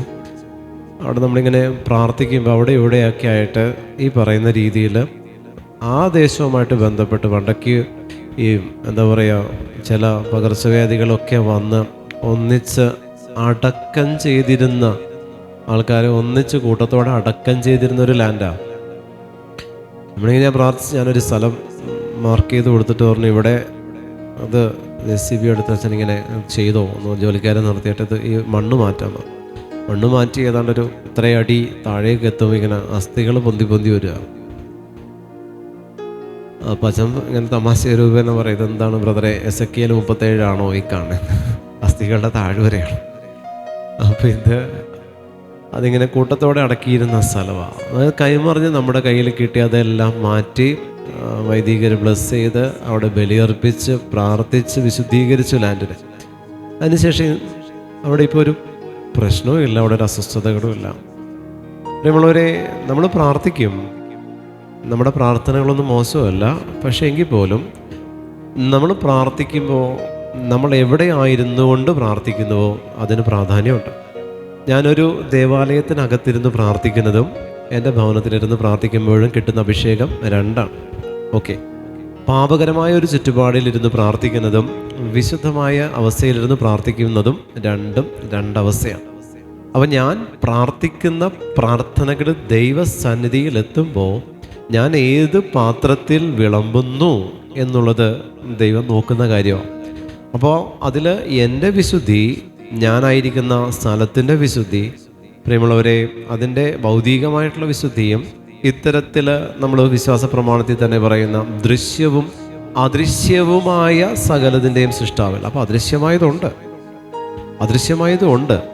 അത് നമുക്കറിയത്തില്ല. വിശ്വാസ പ്രമാണത്തിൽ നമ്മളത് ഏറ്റു പറയുന്നുമുണ്ട്. അതിൻ്റെ സൃഷ്ടാവിൽ ഞാൻ വിശ്വസിക്കുന്നു പറയുമ്പോൾ ഇതിൽ അദൃശ്യമായതിനെ എനിക്ക് കാണാൻ പറ്റുന്നില്ലെങ്കിൽ അതെനിക്ക് കാണിച്ചു തരാൻ മറിയത്തിന് പറ്റും. ആമേൻ, ഹല്ലേലൂയ, അഭിഷേകത്തോടെ ഹല്ലേലൂയ. അങ്ങനെ നിങ്ങൾ മറിയത്തെ വിളിച്ച് നിങ്ങൾ പ്രാർത്ഥിക്കുമ്പോൾ വർഷങ്ങളായി ബ്ലോക്കായി കിടക്കുന്ന ചില മേഖലകൾ, വർഷങ്ങളായി ശരിയാവാത്ത മേഖലകൾ, വർഷങ്ങളായിട്ട് സമാധാനമില്ലാത്ത, വർഷങ്ങളായിട്ട് സാമ്പത്തിക മേഖല അടഞ്ഞു കിടക്കുന്ന ഏത് അവസ്ഥയാണോ അവിടെ സ്വർഗത്തിൻ്റെ ദൂതൻ ഇറങ്ങി വരണമെങ്കിൽ മാലാഖമാരുടെ രാജ്ഞിയായ പരിശുദ്ധ മറിയത്തിൻ്റെ മാധ്യസ്ഥ്യം തേടി പ്രാർത്ഥിക്കണം. സകല വിശുദ്ധരുടെ മധ്യസ്ഥയായ പരിശുദ്ധ മറിയത്തിൻ്റെ മാധ്യസ്ഥം തേടി പ്രാർത്ഥിക്കണം. അത് നിർബന്ധമാണ്. അതുകൊണ്ട് മാതാവിൻ്റെ മാധ്യസ്ഥ്യം, പരിശുദ്ധ മറിയത്തിൻ്റെ മാധ്യസ്ഥ ശക്തി നമ്മൾക്ക് മാത്രമല്ല, നമ്മുടെ ജീവിത ചുറ്റുപാടും, നമ്മുടെ ജോലി മേഖലകളിലും, നമ്മുടെ ഭവനമായിരിക്കുന്ന അവസ്ഥകളിൽ എവിടെയെല്ലാം അമ്മയെ കൊണ്ട് നമുക്ക് ആവശ്യമുണ്ടോ അവിടെയെല്ലാം അമ്മയ്ക്ക് പ്രവർത്തിക്കാനാകണമെങ്കിൽ അവിടെ നിങ്ങൾ മുട്ടുകുത്തണം. ഹല്ലേലൂയ, അഭിഷേകത്തോടെ ഹല്ലേലൂയ. അവിടെ നിങ്ങൾ മുട്ടുകുത്തി ദൈവതിരുനാമം ഉരുവിട്ട് ജപമാലയിലൂടെ നിങ്ങൾ പ്രാർത്ഥിക്കുന്നിടത്ത് അത്ഭുതങ്ങളും അടയാളങ്ങളും സംഭവിക്കും. Hallelujah, hallelujah. കാൽവരിയിലേക്ക് നമ്മൾ പോകുമ്പോൾ ഞാൻ ഇന്നലെ പറഞ്ഞു, ഒരു മരം നന്മ തിന്മകളെ തിരിച്ചറിയുന്ന വൃക്ഷമാണ് മരക്കുരിശ്, മരമാണ്. അപ്പോൾ അതുകൊണ്ട് ആ കുരിശിൽ വലതുവശത്തെ നന്മയെയും ഇടതുവശത്തെ തിന്മയെയും സ്വർഗത്തെയും ഭൂമിയെയും തമ്മിൽ ബന്ധിപ്പിക്കുന്നുണ്ട്. നാലും വന്ന് ജോയിൻ ചെയ്യുന്ന, യേശു എന്ന് പറയുന്ന ക്രിസ്തുവിൽ വന്ന് ജോയിൻ ചെയ്യുന്ന സ്ഥലം വിശുദ്ധ കുരിശ്. അതുകൊണ്ട് പ്രിയപ്പെട്ടവരെ, ഈ 4 അവസ്ഥകൾ യേശു ക്രിസ്തുവിൽ വന്ന് ജോയിൻ ചെയ്യണം, അത് വിശുദ്ധ കുരിശാണ്. അപ്പോൾ നമ്മൾ നോക്കുമ്പോൾ കാൽവരിയിൽ ഇതേപോലെ മറ്റ് 2 കുരിശുകൾ കൂടെ നമുക്ക് കാണാൻ പറ്റി. വലതുവശത്ത് ഉള്ള നന്മയിലും ഒരു കുരിശുണ്ട്, ഇടതുവശത്തൊരു തിന്മയുണ്ടെങ്കിൽ അതും കിടക്കുന്നത് കുരിശിൽ തന്നെ. Hallelujah, hallelujah. ഇടതുവശത്തുള്ള തിന്മയും കിടക്കുന്നത് കുരിശിലാണ്, വലതുവശത്തുള്ള നന്മയും കിടക്കുന്നത് കുരിശിലാണ്. ലോകരക്ഷകനായ ദൈവപുത്രനും ആയിരിക്കുന്നതും കുരിശിലാണ്. 3 കുരിശാണ്. ഈ 3 കുരിശിൻ്റെയും താഴെയായി നിലകൊള്ളുന്നവൾ പരിശുദ്ധ മറിയമാണ്. ഈ 3 കുരിശിൻ്റെയും താഴെയായി നിലകൊള്ളുന്നവൾ പരിശുദ്ധ മറിയമാണ്. അവിടെ ആയിരുന്നുകൊണ്ടാണ് ക്രിസ്തു യോഹന്നാനെ ചൂണ്ടിക്കാണിച്ചുകൊണ്ടും മറിയത്തെ ചൂണ്ടിക്കാണിച്ചുകൊണ്ടും പറയുന്നത് ഇതാ മകൻ, അമ്മ എന്ന് ഏൽപ്പിച്ചു കൊടുക്കുമ്പോൾ, പ്രിയമുള്ള ദൈവജനമേ, ഈ 2 കുരിശുകളിൽ നമ്മൾ ചിന്തിച്ചേ, ഇടതുവശത്ത് കിടക്കുന്നത് തിന്മയാണെങ്കിൽ അതിന് യേശു കിടന്ന കുരിശിൻ്റെ അതേ ഷേപ്പും അതേ വുഡും അതേ പാറ്റേണും കൊടുക്കേണ്ട ആവശ്യമില്ല. എന്നിട്ടും ദൈവം ആ തിന്മയ്ക്കും തൻ്റെ തന്നെയായ അവസ്ഥകൾ കൊടുത്തിട്ട് അതിലാണ് ആ തിന്മ നിലനിന്നുകൊണ്ടത്. യൂദാസിനെ എടുത്താലും 12 പേരിൽ ഒരുവൻ എന്നാണ് യൂദാസിനെ സെപ്പറേറ്റ്ലി നമ്മൾ വിളിക്കും. 12-ൽ ഒരുവനാണവൻ.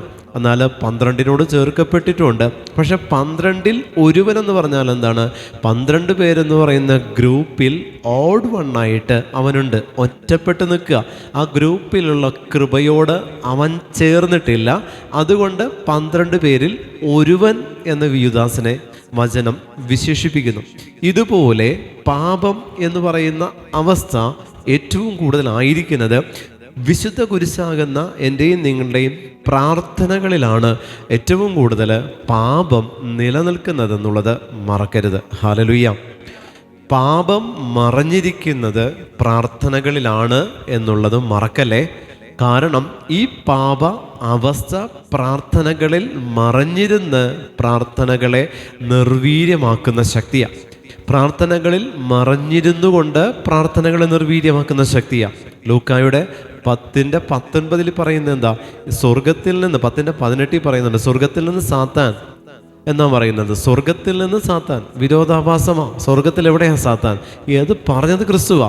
സ്വർഗത്തിൽ നിന്ന് സാത്താൻ ഇടിമിന്നൽ പോലെ നിബന്ധിച്ചിട്ടുണ്ട്. അതിനർത്ഥം എന്താ?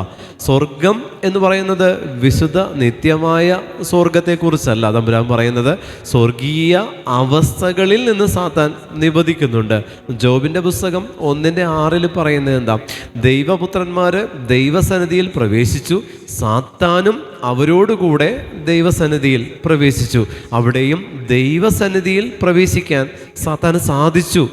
സാത്താനോട് ദൈവം സംസാരിച്ചു, നീ എവിടെ നിന്ന് വരുന്നു? ഞാൻ ലോകമാകെ ചുറ്റി സഞ്ചരിച്ചിട്ട് വരിക. അപ്പോൾ ദൈവം വീണ്ടും ചോദിക്കുന്നുണ്ട്, എൻ്റെ ദാസനായ ജോബിനെ നീ കണ്ടുവോ? അപ്പോൾ അവൻ സംസാരിക്കുന്നു. ദൈവവുമായിട്ട് കമ്മ്യൂണിക്കേറ്റ് ചെയ്യുന്നവൻ സാത്താൻ. പ്രിയമുള്ളവരെ, ഈ ഒരു അവസ്ഥ അത് ഉൽപ്പത്തി മുതൽ നോക്കിയാൽ നമുക്ക് കാണാൻ പറ്റും. ദൈവവുമായി കമ്മ്യൂണിക്കേറ്റ് ചെയ്യുന്ന സാത്താൻ്റെ അരൂപികളെ വചനം നമുക്ക് പഠിപ്പിക്കുന്നുണ്ട്. അപ്പോൾ അതിൽ നിന്ന് നമുക്ക് മനസ്സിലാക്കാൻ പറ്റണം, എൻ്റെ പ്രാർത്ഥനകളിൽ മറഞ്ഞിരിക്കുന്ന നിരാശയുടെ, ജഡത്തിൻ്റെ, പല വിചാരങ്ങളുടെ ഏതെല്ലാം സ്പിരിറ്റുകൾ പ്രാർത്ഥനയുടെ മറവിൽ മറഞ്ഞിരിക്കുന്നുണ്ടോ, നീ മറച്ചു വെച്ചിട്ടുണ്ടോ, അതായിരിക്കും നിൻ്റെ പ്രാർത്ഥനാ ജീവിതത്തെ തല്ലിക്കെടുത്തുന്ന അരൂപി. Hallelujah, hallelujah. നിൻ്റെ പ്രാർത്ഥനാ ജീവിതത്തെ തല്ലിക്കെടുത്തുന്ന അരൂപി രോഗമായിട്ടോ, അശ്രദ്ധയായിട്ടോ, പലവിചാരമായിട്ടോ, ഉറക്കമായിട്ടോ, ക്ഷീണമായിട്ടോ, അതല്ലെങ്കിൽ ജഡിക പാപങ്ങളായിട്ടോ, തെറ്റായ ചിന്തകളായിട്ടോ, ബന്ധങ്ങളായിട്ടോ, നല്ല പ്രാർത്ഥനയായിരിക്കും, പക്ഷേ ഒരു ഇല്ലീഗൽ റിലേഷൻഷിപ്പിലായിരിക്കും.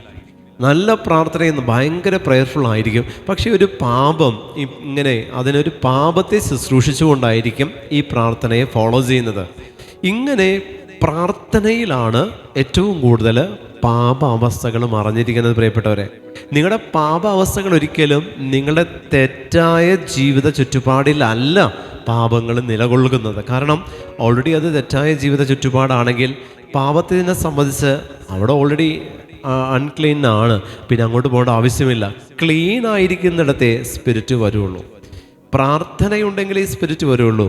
പ്രാർത്ഥനയുണ്ടോ അതിനെ ബ്രേക്ക് ചെയ്യുക. സ്പിരിറ്റിൻ്റെ ഉദ്ദേശം അത്രയേ ഉള്ളൂ. അതുകൊണ്ട് നിങ്ങളിൽ ഏതെങ്കിലും ഒരു പാപം ഉണ്ടോ, ആ പാപത്തിൽ ഈ അരൂപി കുടികൊള്ളുന്നില്ല.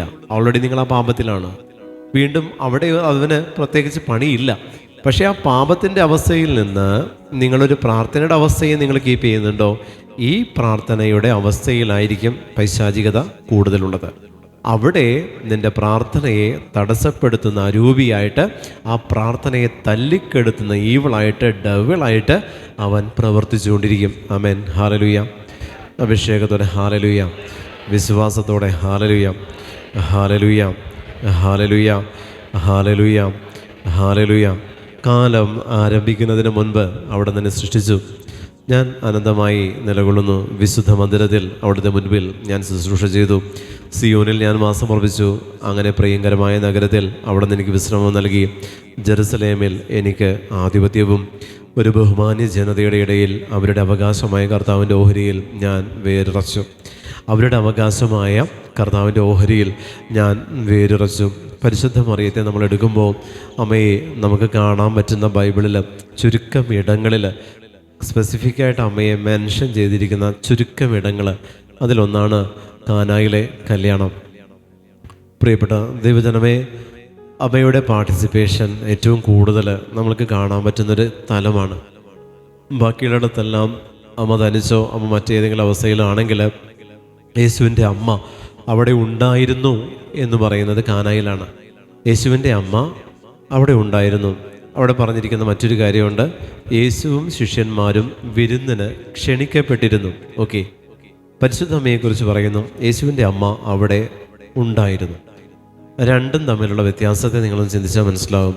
യേശുവും ശിഷ്യന്മാരും ക്ഷണിക്കപ്പെട്ട അതിഥികളായിരിക്കെ പരിശുദ്ധ മറിയത്തെക്കുറിച്ച് പറയുന്നു, അവൾ അവിടെ ഉണ്ടായിരുന്നു എന്നുള്ളതാണ്. കാനായിലെ കല്യാണത്തിന് യോഹന്നാൻ്റെ സുവിശേഷം 2-ാമത്തെ അധ്യായം. പ്രിയമുള്ള ദൈവജനമേ, അവിടെ അമ്മ ഉണ്ടായിരുന്നു, പക്ഷേ വീഞ്ഞില്ലായിരുന്നു. Hallelujah, hallelujah. മറിയമുണ്ടായിരുന്നു. മറിയത്തിൻ്റെ പ്രസൻസിൽ മറിയം അവിടെ ആയിരിക്കെയാണ് അവിടെ പറയുന്നത് അവർക്ക് വീഞ്ഞില്ല. ഇത് പറയാൻ മറിയം വെയിറ്റ് ചെയ്ത് നിൽക്കുകയാണ്. ഈ കുടുംബമോ കലവറക്കാരനോ കുടുംബനാഥനോ യേശുവിനോടോ അമ്മയോടോ ആവശ്യപ്പെടാതെ പരിശുദ്ധ മറിയം ക്രിസ്തുവിനോട് ആവശ്യപ്പെടുകയാണ്, അവർക്ക് വീഞ്ഞില്ല. ഇത് യേശുവിൻ്റെ തിരുരക്തത്തെയാണ് സൂചിപ്പിക്കുന്നത്. Hallelujah, hallelujah. പരിശുദ്ധ കുർബാന എന്ന് പറയുന്നത് കല്യാണ വിരുന്നാണെങ്കിൽ വീഞ്ഞില്ല എന്ന് പറയുന്നത് യേശുവിൻ്റെ തിരുരക്തത്തെ മുന്നാസ്വാദനമാണ്. അപ്പം വർദ്ധിപ്പിക്കുന്നതും വീഞ്ഞ് വർദ്ധിപ്പിക്കുന്നതും രണ്ടും പരിശുദ്ധ കുർബാനയിലുള്ള യേശുക്രിസ്തുവിൻ്റെ തിരുശരീര രക്തങ്ങളുടെ ആ ഒരു മുന്നാസ്വാദനം നമുക്കവിടെ കാണാൻ പറ്റും. 5 അപ്പം 5000 കൊടുക്കുമ്പോൾ നമ്മൾ കാണുന്നുണ്ട് അവിടെ അപ്പത്തെ 12 കൊട്ട ബാക്കി വരുന്നുണ്ട്. വീഞ്ഞിലേക്ക് നമ്മൾ വരുമ്പോൾ അവിടെ 6 കൽഭരണി കർത്താവ് നിറച്ചു വയ്ക്കുന്നുണ്ട്. ഈ കൽഭരണികൾ നമ്മുടെ 6 ദിവസങ്ങളാണ്. ഉൽപ്പത്തിയിലെ 6 ദിവസങ്ങളാണ് ഈ 6 കൽഭരണികൾ. ഈ 6 കൽഭരണികളാകുന്ന നമ്മുടെ പ്രാക്ടീസ് ചെയ്യുന്ന നമ്മൾ ജോലിയിലായിരിക്കുന്ന നമ്മൾ 6 ദിവസങ്ങളിലേക്ക് കർത്താവ് ഒരുക്കി വെച്ചിരിക്കുന്ന ഒരു വീഞ്ഞിൻ്റെ അഭിഷേകം. അവിടെയാണ് പരിശുദ്ധ മറിയം യേശുവിനോട് പറയുന്നത്, അവർക്ക് വീഞ്ഞില്ല, അവർക്ക് വീഞ്ഞില്ല എന്ന് അമ്മ പറയുക. അവർക്ക് വീഞ്ഞില്ല എന്ന് അമ്മ പറയുമ്പോൾ ക്രിസ്തു പറഞ്ഞ മറുപടിയാണ്, എനിക്കും നിനക്കും എന്ത്, എൻ്റെ സമയം ഇനിയും ആയിട്ടില്ല. അതായത് എൻ്റെ സമയം ഇനി ആയിട്ടില്ല. കർത്താവ് പറഞ്ഞെന്താ, ഞാൻ കുരിശിൽ കയറി രക്തം ചിന്താനുള്ള സമയം ഇനിയും ആയിട്ടില്ല. അപ്പോഴല്ലേ ഈ വീഞ്ഞ് എന്ന് പറയുന്ന എൻ്റെ രക്തം ഞാൻ അവർക്ക് വേണ്ടി പാനം ചെയ്യേണ്ടതുണ്ട്. അവിടെ ഒരു സ്പിരിച്വൽ കമ്മ്യൂണിക്കേഷൻ പരിശുദ്ധ മറിയവും ക്രിസ്തുവും തമ്മിൽ നടക്കുന്നതിൻ്റെ ഫിസിക്കൽ ആയിട്ടുള്ള അവസ്ഥകളാണ് കാനായിൽ നടക്കുന്നത്. ഹല്ലേലൂയ, ഹല്ലേലൂയ, ഹല്ലേലൂയ. സ്പിരിച്വൽ കമ്മ്യൂണിക്കേഷൻ നടക്കുന്നതിൻ്റെ ഫിസിക്കൽ ആയിട്ടുള്ള ഒരു ടെക്സ്റ്റ് മാത്രമാണ് കാനായിൽ നമ്മൾ വായിക്കുന്നത്. ആ ടെക്സ്റ്റാണ്. ആ ടെക്സ്റ്റിൽ അടങ്ങിയിരിക്കുന്ന സ്പിരിച്വൽ കമ്മ്യൂണിക്കേഷൻ എടുക്കുമ്പോൾ യേശു എന്ന് പറയുന്ന ജീവനാകുന്ന ദൈവപുത്രൻ, ആ ദൈവപുത്രനാകുന്ന വീഞ്ഞാകുന്ന പരിശുദ്ധ രക്തം അവർക്ക് വീഞ്ഞില്ല. അതായത് ലോകത്തിന് വേണ്ടി നീ നിൻ്റെ രക്തം ചിന്തേണ്ടതുണ്ട് എന്നുള്ളതിൻ്റെ ഒരു സ്പിരിച്വൽ കോൺവെർസേഷനാണ് അവിടെ നടക്കുന്നത്.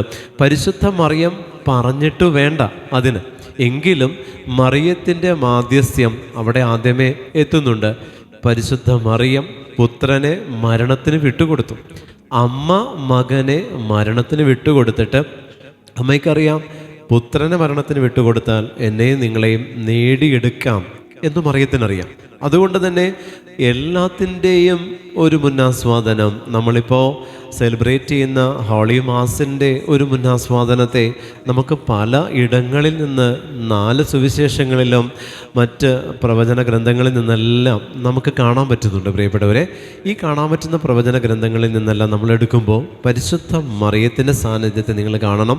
അവിടെ അമ്മ അവന് വേണ്ടി അവർക്ക് വേണ്ടി അമ്മ തിരുക്കുമാരനോട് മാധ്യസ്ഥം വിളിക്കുന്ന ഒരു രംഗത്തെ നിങ്ങൾ കണ്ടേ. അവിടെ അമ്മ പറയുന്നുണ്ട്, അവർക്ക് വീഞ്ഞില്ല. പ്രിയമുള്ളവരെ, യേശു കർത്താവ് പ്രവർത്തിച്ച ആദ്യത്തെ അത്ഭുതം അവൻ പ്രവർത്തിക്കാനിരിക്കുന്ന അവസാനത്തെ പ്രവൃത്തിയുടെ ആദ്യത്തെ അവസ്ഥയാണ്. ഹല്ലേലൂയ. അതായത് യേശു പരസ്യമായി ഒരത്ഭുതം പ്രവർത്തിക്കുന്നതിനുള്ളിൽ അവൻ എന്തിനു വന്നുവോ എന്നുള്ളതിനെക്കുറിച്ചൊരു സൂചന ലോകത്തിന് നൽകുവാൻ അമ്മയിലൂടെ ഈ അത്ഭുതം പ്രവർത്തിക്കണമെന്നുള്ള സ്വർഗത്തിൻ്റെ ലക്ഷ്യമാണ് അവിടെ പൂർത്തീകരിക്കപ്പെടുന്നത്. Hallelujah, hallelujah. അവൻ എന്തിനു വേണ്ടി വന്നുവോ എന്നുള്ളത് ആദ്യത്തെ അത്ഭുതത്തിൽ അവൻ വ്യക്തമാക്കി കൊടുക്കുകയാണ് ലോകത്തിന്. അതിനുശേഷം ഇങ്ങോട്ട് നിങ്ങൾ എടുത്തു നോക്കിക്കോ, വിശുദ്ധീകരിക്കപ്പെട്ടതും സൗഖ്യം കിട്ടിയതെല്ലാം പഞ്ചേന്ദ്രിയങ്ങൾ സൗഖ്യം കൊടുത്തു കർത്താവ്. ഇതെന്തിനു വേണ്ടിയിട്ടാണ്? പരിശുദ്ധ കുർബാനയ്ക്ക് വേണ്ടിയിട്ടാണ്. മരിച്ചവനെ ഉയർപ്പിച്ചു ഈശോ. എന്തിനു വേണ്ടിയിട്ടാണ്? പരിശുദ്ധ കുർബാനയ്ക്ക് വേണ്ടിയിട്ടാണ്. കർത്താവ് വഴിയരികിലായിരിക്കുന്നവരെ എല്ലാവരെയും സുഖപ്പെടുത്തി അന്ധന് കാഴ്ച കൊടുത്തു യേശുവിനെ കാണാൻ, ചെകിടന് കേൾവി കൊടുത്തു ക്രിസ്തുവിനെ കേൾക്കാൻ, ഊമന് സംസാരശേഷി കൊടുത്തു യേശുവിനെ പ്രഘോഷിക്കാൻ. പ്രിയമുള്ളവരെ, ഇങ്ങനെ ദൈവം പ്രവർത്തിച്ച അത്ഭുതങ്ങളിൽ മെജോറിറ്റിയും പഞ്ചേന്ദ്രിയങ്ങളുമായി ബന്ധപ്പെട്ട അത്ഭുതങ്ങളാണ്. കുഷ്ഠരോഗിയെ സുഖപ്പെടുത്തി, പഞ്ചേന്ദ്രിയത്തിൽ ഒന്നാം. അന്ധന് കാഴ്ച കൊടുത്തു, പഞ്ചേന്ദ്രിയത്തിൽ ഒന്നാം. ചെകിടന് കേൾവി കൊടുത്തു, പഞ്ചേന്ദ്രിയത്തിൽ ഒന്നാം. ഊമന് സംസാരശേഷി കൊടുത്ു, പഞ്ചേന്ദ്രിയങ്ങളിൽ ഒന്നാം. പ്രിയമുള്ളവരെ, ഇത്തരത്തിൽ ദൈവം പ്രവർത്തിച്ച അത്ഭുതങ്ങളിൽ ഭൂരിഭാഗവും എടുത്താൽ ഏതിലൂടെ മനുഷ്യ ശരീരത്തിലേക്ക് പാപം കടന്നു വരുന്നുവോ അവിടെയാണ് ക്രിസ്തു വചനത്തിൽ കാണാൻ പറ്റും ഏറ്റവും കൂടുതൽ അത്ഭുതങ്ങൾ പ്രവർത്തിച്ചിരിക്കുന്നത്. വീണ്ടും പിന്നെ ക്രിസ്തു അത്ഭുതങ്ങൾ പ്രവർത്തിക്കുന്നത് എങ്ങോട്ടാണ്? കൈ ശോഷിച്ചവനിലേക്ക്, തളർവാദ രോഗിയിലേക്ക്, ഇവിടെയെല്ലാം കർത്താവ് അത്ഭുതങ്ങൾ പ്രവർത്തിക്കുന്നുണ്ട്. ഒരു സ്ഥലത്തും ഈശോ അത്ഭുതങ്ങൾ യേശുവിൻ്റെ മുന്നിൽ വന്ന ഒരാളോടും നീ ഒരുങ്ങി വാ, നീ പ്രാർത്ഥിച്ചിട്ട് വാ, ഞാൻ നാളെ ചെയ്യാം എന്ന് പറയുന്നില്ല. വന്ന സെക്കൻഡിൽ അവരുടെ അയോഗ്യതകളിൽ തന്നെ അവരിൽ ഈശോ പ്രവർത്തിച്ചിട്ടുണ്ട്. എന്തുകൊണ്ടാണ്? അവരുടെ അയോഗ്യതകളിൽ തന്നെ കർത്താവ് അവർക്ക് വേണ്ടി പ്രവർത്തിക്കാനുള്ള കാരണമെന്താ? ഇവരെയെല്ലാം ഈശോ ഒരുക്കുകയാണ്. അതിലൂടെ നമുക്ക് തരുന്ന സന്ദേശം എന്താ? കണ്ണിന് കാഴ്ച കിട്ടും യേശുവിനോട് പ്രാർത്ഥിച്ചാൽ എന്നുള്ള സന്ദേശമല്ല. പരിശുദ്ധ കുർബാനയിൽ എന്തിനെയെല്ലാം ഞാൻ ഒരുക്കി സൂക്ഷിക്കണം എന്നുള്ളതിനെക്കുറിച്ച് ഏറ്റവും ആദ്യത്തെ അത്ഭുതത്തിൽ തന്നെ കർത്താവ് കാണിച്ചു തരിക. ഏറ്റവും ആദ്യത്തെ അത്ഭുതത്തിൽ തന്നെ കാനാ എന്ന് പറയുന്ന ആ ഒരു സ്ഥലം ഞാൻ അവിടെ പോയി സന്ദർശിച്ചതാണ്. പ്രിയപ്പെട്ട ദൈവജനമേ, അവിടെ ചെന്ന് നമ്മൾ പ്രാർത്ഥിക്കുമ്പോൾ, അവിടെ ബലി അർപ്പിച്ച് പ്രാർത്ഥിക്കുമ്പോൾ അവിടെയെല്ലാം നമ്മൾ കാണുന്ന ആ ഒരു വിഷൻ കണ്ടുകൊണ്ട് കണ്ണുനീരൊഴുക്കി അവിടെ ബലി അർപ്പിച്ചതാണ്. അതുകൊണ്ടാണ് ഞാൻ നിങ്ങളോട് പറയുന്നത്, അവിടെയെല്ലാം പരിശുദ്ധ അമ്മ ലോകത്തോട് പറയുന്ന ദൈവപുത്രൻ എന്തിനു വേണ്ടി വരുന്നു എന്നുള്ളതിനെക്കുറിച്ച് അമ്മ ഒരു എക്സ്പ്ലനേഷൻ കൊടുക്കുക. അവിടെ പുത്രനായ യേശു ക്രിസ്തു എന്തിനു വേണ്ടി ഈ ലോകത്തിലേക്ക് വന്നു എന്നുള്ളതിൻ്റെ എക്സ്പ്ലനേഷൻ യേശുവിൻ്റെ ഫസ്റ്റ് മിറാക്കിളിൽ അത് നമുക്ക് സ്പഷ്ടമാണ്. ബാക്കിയുള്ളതെല്ലാം ഇതിനു വേണ്ടിയാണ് എന്ന് പറഞ്ഞുകൊണ്ടാണ് കർത്താവ് തൻ്റെ ദൗത്യം, പരസ്യ ജീവിതം ആരംഭിക്കുന്നത് പോലും രക്തം ചിന്തുന്നതിൻ്റെ ഒരു മുന്നാസ്വാദനം കൊടുത്തുകൊണ്ടാണ്. അത് കൊടുത്തിട്ട് കർത്താവ് ഈ ലോകത്തെ ഒരുക്കുകയാണ്. കാനായിലെ കല്യാണ വിരുന്ന്, അതായത് പരിശുദ്ധ കുർബാന എന്ന് പറയുന്ന മഹാവിരുന്നിലേക്ക് കർത്താവ് മൊത്തം ജനങ്ങളെ ഒരുക്കാൻ തുടങ്ങുന്നതിൻ്റെ ഫസ്റ്റ് സ്റ്റെപ്പ് പരിശുദ്ധ മറിയത്തിലൂടെയാണ്. ഹല്ലേലൂയ. അഭിഷേകത്തോടെ വലതുകരം ഉയർത്തി ഹല്ലേലൂയ, ഹല്ലേലൂയ, ഹല്ലേലൂയ, ഹല്ലേലൂയ, ഹല്ലേലൂയ, ഹല്ലേലൂയ, ഹല്ലേലൂയ. പ്രിയമുള്ളവർ, അതുകൊണ്ട് തന്നെ നമ്മൾ പ്രാർത്ഥിക്കുമ്പോൾ, നമ്മൾ ധ്യാനിക്കുമ്പോഴെല്ലാം നമ്മൾ ഈ കാന എടുത്ത് വായിക്കണം. നിങ്ങൾ എടുത്ത് വായിച്ച് അതിൽ നിങ്ങൾ ഒരുങ്ങി പ്രാർത്ഥിക്കണം. കാരണം യേശുവിനെയും യേശുവിൻ്റെ തിരുരക്തത്തെയും പരിശുദ്ധ മറിയത്തെയും ബലിയർപ്പിക്കാൻ കടന്നു വന്നവരെയും മഹാവിരുന്നായ പരിശുദ്ധ കുർബാനയെയും എല്ലാം അതിനകത്ത് നമുക്ക് ആത്മീയതയിൽ വായിച്ചാൽ അതിനകത്ത് ഇതെല്ലാം നമുക്ക് കാണാനായിട്ട് പറ്റും. ആത്മീയതയിൽ വായിക്കണമെന്നേ ഉള്ളൂ. ആത്മീയതയിൽ വായിച്ചാൽ ഇതെല്ലാം നമുക്കവിടെ കാണാൻ പറ്റും. അവിടെയെല്ലാം മറിയം തന്നൊരു ഒരു സന്ദേശമുണ്ട് പ്രിയപ്പെട്ടവരെ. അതായത് ഈശോയിലൂടെ നമ്മൾ കടന്നു ചെല്ലുന്നത്, പരിശുദ്ധ കുർബാനയിലൂടെ നമ്മൾ കടന്നു ചെല്ലുന്ന ഒരവസ്ഥയുണ്ട്. നമ്മുടെ ആത്മാവ് ആയിരിക്കുന്ന കടന്നു ചെല്ലുന്ന ഒരവസ്ഥയുണ്ട്. അതാണ് കാന. അവിടെ പറയുന്നുണ്ട്, മേൽത്തരം വീഞ്ഞ് ഏറ്റവും ആദ്യം കൊടുക്കും എന്ന് പറയുന്നുണ്ട്. അവിടെ ഈശോ പറയുന്നുണ്ട്, ഈശോയെക്കുറിച്ച് കലവറക്കാരൻ പറയുന്നൊരു കാര്യമുണ്ട്. ഇതെന്തുകൊണ്ട് നീ മാറ്റിവെച്ചു? എന്തുകൊണ്ടാണ് നീ മാറ്റിവെച്ചത്? ജനങ്ങൾക്ക് ലഹരി പിടിച്ച് കഴിയുമ്പോൾ താഴ്ന്ന തരമാണ് കൊടുക്കുക. പക്ഷെ നീ ഇത് ഏറ്റവും മേൽത്തരം വീഞ്ഞ് ഏറ്റവും അവസാനത്തേക്ക് മാറ്റിവെച്ചത് എന്താ? ഉൽപ്പത്തി മുതൽ ഇങ്ങോട്ട് ഒത്തിരി ബലികൾ നമുക്ക് കാണാൻ പറ്റും. ഒത്തിരി ബലികൾ, അതെല്ലാം മേൽത്തരം വീഞ്ഞായിരുന്നില്ല. മേൽത്തരം വിഭവം വിളമ്പണമെങ്കിൽ, ബലി അർപ്പിക്കണമെങ്കിൽ ക്രിസ്തു എന്ന് പറയുന്ന ദൈവപുത്രനാണ് മേൽത്തരം വീഞ്ഞ്. അവിടെ കലവറക്കാരൻ എന്ന് പറയുന്ന കോമൺ ഒരു അഭിപ്രായ സ്വരം പറയുന്നത് എന്താ? മേൽത്തരം വീഞ്ഞാകുന്ന ക്രിസ്തുവിൻ്റെ പരമയാഗം എന്തിനാ പിതാവായ ദൈവമേ ഇത്രയും വർഷം കഴിഞ്ഞിട്ടാണോ ഈ ബലി ഞങ്ങൾക്ക് തരുന്നത്? ഇത് ആദ്യമേ തന്നുകൂടായിരുന്നോ? അവിടെ മൃഗബലി, ദഹനബലി, പാപപരിഹാര ബലി, ഇങ്ങനെ ഒത്തിരി ബലികൾ, കാളയെ കൊന്നും മുട്ടാടിനെ കൊന്നും ഒക്കെ ബലിയർപ്പിച്ചുകൊണ്ടിരുന്ന ആ ബലികളെല്ലാം അർപ്പിക്കപ്പെട്ട കാലയളവിൽ ഇത്രയും ബലികൾ ഇങ്ങോട്ട് എല്ലാം കഴിഞ്ഞ് വന്നപ്പോഴാണ് മേൽത്തരം ബലി കൊടുക്കുന്നത്. അതുകൊണ്ട് കലവറക്കാരൻ പറഞ്ഞെന്താ? ഏറ്റവും മികച്ചതാദ്യം കൊടുത്ത് ജനങ്ങൾക്ക് ലഹരി പിടിച്ച് കഴിയുമ്പോൾ താഴ്ന്ന തരം കൊടുക്കുന്നിടത്ത് നീ താഴ്ന്ന തരം ആദ്യം കൊടുത്ത് മേൽത്തരം അവസാനത്തേക്ക് വേണ്ടിയിട്ട് മാറ്റിവെച്ചു എന്ന് പറയുന്നത് വീഞ്ഞിൻ്റെ ക്വാളിറ്റിയല്ല, ബലിയുടെ പ്രാധാന്യത്തെക്കുറിച്ചാണ്. ആമേൻ, ഹല്ലേലൂയ. അഭിഷേകത്തോടെ ഹല്ലേലൂയ. ഇതാണ് കാനായിൽ നമുക്ക് കാണാൻ പറ്റുന്ന ബലി. ഇതേ ബലി തന്നെയാണ് യോഹന്നാൻ്റെ സുവിശേഷം 6-ാം അധ്യായത്തിൽ നമ്മൾ വായിക്കുന്നത്. 5 അപ്പം 5000 പേർക്ക് വിഭജിച്ച് കൊടുക്കുമ്പോഴും ഈശോ കൊടുക്കുകയാണ്, വിളമ്പി കൊടുക്കുക. ഈശോ അപ്പമെടുത്ത് വാഴ്ത്തി ആശീർവദിച്ചിട്ട് ശിഷ്യന്മാരെ ഏൽപ്പിച്ചു, ജനങ്ങളെ ഏൽപ്പിച്ചില്ല. വിളമ്പാൻ ഏൽപ്പിച്ചത് ശിഷ്യന്മാരെയാണ്. ശിഷ്യന്മാരെ ഏൽപ്പിച്ചിട്ട് പറഞ്ഞു, എല്ലാവരെയും ഭക്ഷണത്തിനിരുത്തണം. ആരിരുത്തണം? ജനങ്ങളോട് ഈശോയ്ക്ക് പറയാം, നിങ്ങളെല്ലാവരും ഭക്ഷണത്തിനിരിക്കാൻ. പറയുന്നില്ല. പകരം ഈശോ ശിഷ്യന്മാരോട് പറഞ്ഞു, ഭക്ഷണത്തിനിരുത്തേണ്ടത് പുരോഹിതരാണ്, വിളമ്പി കൊടുക്കേണ്ടതും പുരോഹിതരാണ്, വേറെ ആരും അത് തൊടാൻ പാടില്ല. കാരണം അത് പരിശുദ്ധ കുർബാനയാണ്. ജനങ്ങളിൽ കുറച്ച് പേരെ വിളിക്കാം. 5000 പേർക്ക് 12 പേരാണ് വിളമ്പിയെന്നുള്ളത് നിങ്ങൾ മറക്കരുത്. Hallelujah, hallelujah.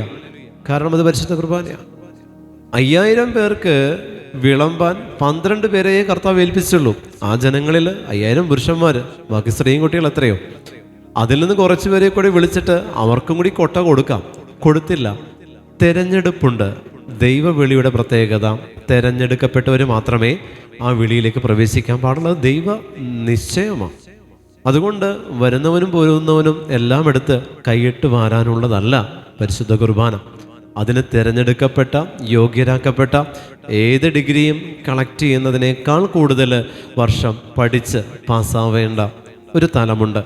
അതുകൊണ്ട് തന്നെ പ്രിയപ്പെട്ടവരെ, ഒരു പൗരോഹിത്യം നമ്മൾ എടുക്കുമ്പോൾ ഈ പൗരോഹിത്യം എന്തിനെല്ലാം ഡിപ്പെൻഡ് ചെയ്ത് നിൽക്കുന്നു എന്നുള്ളതിനെക്കുറിച്ചാണ്. പൗരോഹിത്യം നിൽക്കുന്നത് എന്താണെന്നറിയോ? ഭക്ഷണത്തിന് ഇരുത്തുന്നത് പൗരോഹിത്യമാണ്, വിളമ്പി കൊടുക്കുന്നത് പൗരോഹിത്യമാണ്, മിച്ചം വന്നത് ശേഖരിക്കുന്നത് പൗരോഹിത്യമാണ്. Hallelujah, hallelujah. പൗരോഹിത്യം എന്ന് പറയുന്നത് ബലിയർപ്പണവും കൂദാശ പരികർമ്മം ചെയ്യുന്നതുമല്ല. ഓക്കെ, അത് ക്രിസ്തു ഏൽപ്പിച്ച പരമപ്രധാന ദൗത്യങ്ങളിൽ ഒന്നു മാത്രമാണ്. കൂദാശകൾ പരികർമ്മം ചെയ്യുന്നത് ക്രിസ്തു ഏൽപ്പിച്ച കാര്യങ്ങളിൽ ഒന്ന് മാത്രമാണ്. യഥാർത്ഥത്തിൽ പൗരോഹിത്യം എന്താണെന്നുള്ളത് ക്രിസ്തു കാണിച്ചു തരുന്നതാണ്. യോഹന്നാൻ 6 കാണിച്ചു തരുന്നുണ്ട്. അതിൽ പറയുന്നുണ്ട്, നീ ഭക്ഷണത്തിന് ഇരുത്തണം. ഈശോ വീണ്ടും ചോദിക്കുന്നുണ്ട്, നിങ്ങളുടെ കയ്യിൽ എന്തുണ്ട്? ഓക്കെ, നിങ്ങളുടെ കയ്യിൽ എന്തുണ്ട്? അപ്പോൾ ശിഷ്യന്മാർ പറഞ്ഞ മറുപടി എന്താ? ഇത്രയും പേർക്ക് ഞങ്ങളുടെ കയ്യിൽ എന്തുണ്ടായിട്ട് എന്താ കാര്യം? ഇത്രയും പേർക്ക് എന്താ കാര്യം? ഞങ്ങളുടെ കയ്യിലൊന്നുമില്ല, ഒരു കുട്ടിയുടെ കയ്യിലിരിപ്പുണ്ട്. ഇത്രയേ ഉള്ളൂ. അതായത് നിങ്ങളുടെ കയ്യിൽ, പൗരോഹിത്യത്തിൻ്റെ കയ്യിൽ ഒന്നുമില്ല. ഒന്നുമില്ലാത്ത കരങ്ങളെ കർത്താവ് സ്വീകരിച്ചതിൻ്റെ പേരാണ് പൗരോഹിത്യം. ഹല്ലേലൂയ. അതായത് അവിടെ മറ്റ് ബന്ധങ്ങളില്ല, മറ്റ് സ്വാധീനങ്ങൾ, സ്ഥാനങ്ങൾ ഒന്നുമില്ല. അത് ക്രിസ്തുവിൻ്റെ പ്രോഡക്ട്സ് മാത്രമാണ്. അവിടെ ഒരു ബൈ പ്രോഡക്ട്സ് ഇല്ല. Hallelujah, hallelujah. അതുകൊണ്ട് തന്നെ നിങ്ങൾ ഒരിക്കലും ഒരു ബന്ധം സ്ഥാപിക്കരുത് പൗരോഹിത്യത്തോട്. അതൊരിക്കലും അവർക്ക് കൊടുക്കുന്ന ബഹുമാനമല്ല, അവർക്ക് അവരുടെ വില ഇടിക്കലാണ്. ഈശോ ചോദിച്ചു, നിങ്ങളുടെ കയ്യിൽ എന്തുണ്ട്? നത്തിങ്, ഒന്നുമില്ല. അവരുടെ കയ്യിലില്ലാത്തത് പോലും ജനക്കൂട്ടത്തിൻ്റെ കയ്യിലുണ്ട്. ഒന്നുമില്ലാത്ത കരങ്ങളെ വിളിക്കുന്ന പേരാണ് പൗരോഹിത്യം. കാരണം അവർ ഭക്ഷണത്തിന് ഇരുത്തണം. സോ അതുകൊണ്ട് അവരുടെ കയ്യിൽ ഒന്നും ഉണ്ടാവരുത്. ഇരുത്തണമെങ്കിൽ അവരുടെ കയ്യിൽ ഒന്നും ഉണ്ടാവരുത്. ലോകത്തിൻ്റെതായിട്ടുള്ളതൊന്നും അവരുടെ കരങ്ങളിൽ ഉണ്ടാവാൻ പാടില്ല. 2, ഈശോ പറഞ്ഞു, വിളമ്പാൻ പറഞ്ഞു. വിളമ്പിക്കൊടുത്ത വിഭവങ്ങളിൽ ഒന്നാണ് കൂദാശകൾ. ഹല്ലേലൂയ. അവർ വിളമ്പിക്കൊടുത്ത വിഭവങ്ങളിൽ ഒന്നാണ് കൂദാശകൾ. 7 കൂദാശകൾ നമ്മളെടുത്താൽ ഇവരെ വിളമ്പാൻ ഏൽപ്പിച്ച വിഭവമാണ്. ഈ വിഭവം വിളമ്പാൻ മറ്റൊരാൾക്കും പറ്റുകയുമില്ല, മറ്റൊരാൾക്കും പറ്റില്ല. വീണ്ടും ഈശോ പറഞ്ഞത് എന്താണ്? മിച്ചം വന്ന എന്നെ, അപ്പക്കഷ്ണങ്ങളെ ശേഖരിക്കാൻ പറഞ്ഞു. ആൾക്കാർ ചവിട്ടിത്തേച്ചതുണ്ടാകും, കടിച്ച് ബാക്കിയിട്ടതുണ്ടാവും. പ്രിയമുള്ളവരെ, നിങ്ങളൊന്ന് ആലോചിച്ച് നോക്കിയേ. കുട്ടയിൽ അപ്പം കൊടുത്തു, വിളമ്പാൻ പറഞ്ഞു. കുട്ടയോടുകൂടെ കൊടുക്കത്തില്ല. ഓക്കെ, കുട്ടയോടെ കൊടുക്കില്ല. 5000 പേർക്ക് പ്ലേറ്റും ഇല്ല. ഓക്കെ, അപ്പോൾ കൊടുത്തത് എന്തായിരിക്കും? ഓരോ അപ്പമായിരിക്കുമല്ലോ അവർക്ക് കൊടുത്തത്. അപ്പം എടുത്ത് അവരുടെ കയ്യിലേക്ക് കൊടുത്തിട്ട് തിന്നോ എന്ന് പറയുള്ളൂ. പ്ലേറ്റിൽ കൊടുക്കാൻ അത് ബിരിയാണിയൊന്നും അല്ലല്ലോ കൊടുത്തത്, അപ്പോൾ അല്ലേ. അതെങ്ങനെ ബാക്കി വന്നു? ഞാൻ എപ്പോഴും ചിന്തിക്കുന്നൊരു കാര്യമാണ്. ഓരോ അപ്പം എടുത്ത് കൊടുത്തതിൽ എങ്ങനെ മിച്ചം വന്നു? മിച്ചം വരുന്നത് എങ്ങനെ? കടിച്ച് മാറ്റി വെക്കും. എങ്ങനെ മിച്ചം വന്നു? അപ്പം ഒരു കൊട്ടയായിട്ട് ഒരു ഗ്രൂപ്പിന് കൊടുത്താൽ ആ കൊട്ടയിൽ ബാക്കി വന്നെന്ന് പറയാം. അല്ല, വിളമ്പിക്കൊടുത്തതാണ്. വിളമ്പിക്കൊടുത്തതിൽ മിച്ചം വരണമെങ്കിൽ അതെന്തായിരിക്കും പ്രിയപ്പെട്ടവരെ? അതാണ് പരിശുദ്ധ കുർബാന എന്ന് പറയുന്നത്. മിച്ചം വരണം. കാരണം ക്രിസ്തുവിൻ്റെ 2ാം വരവ് വരെ സക്രാരിയിൽ മിച്ചം ഉണ്ടാകും.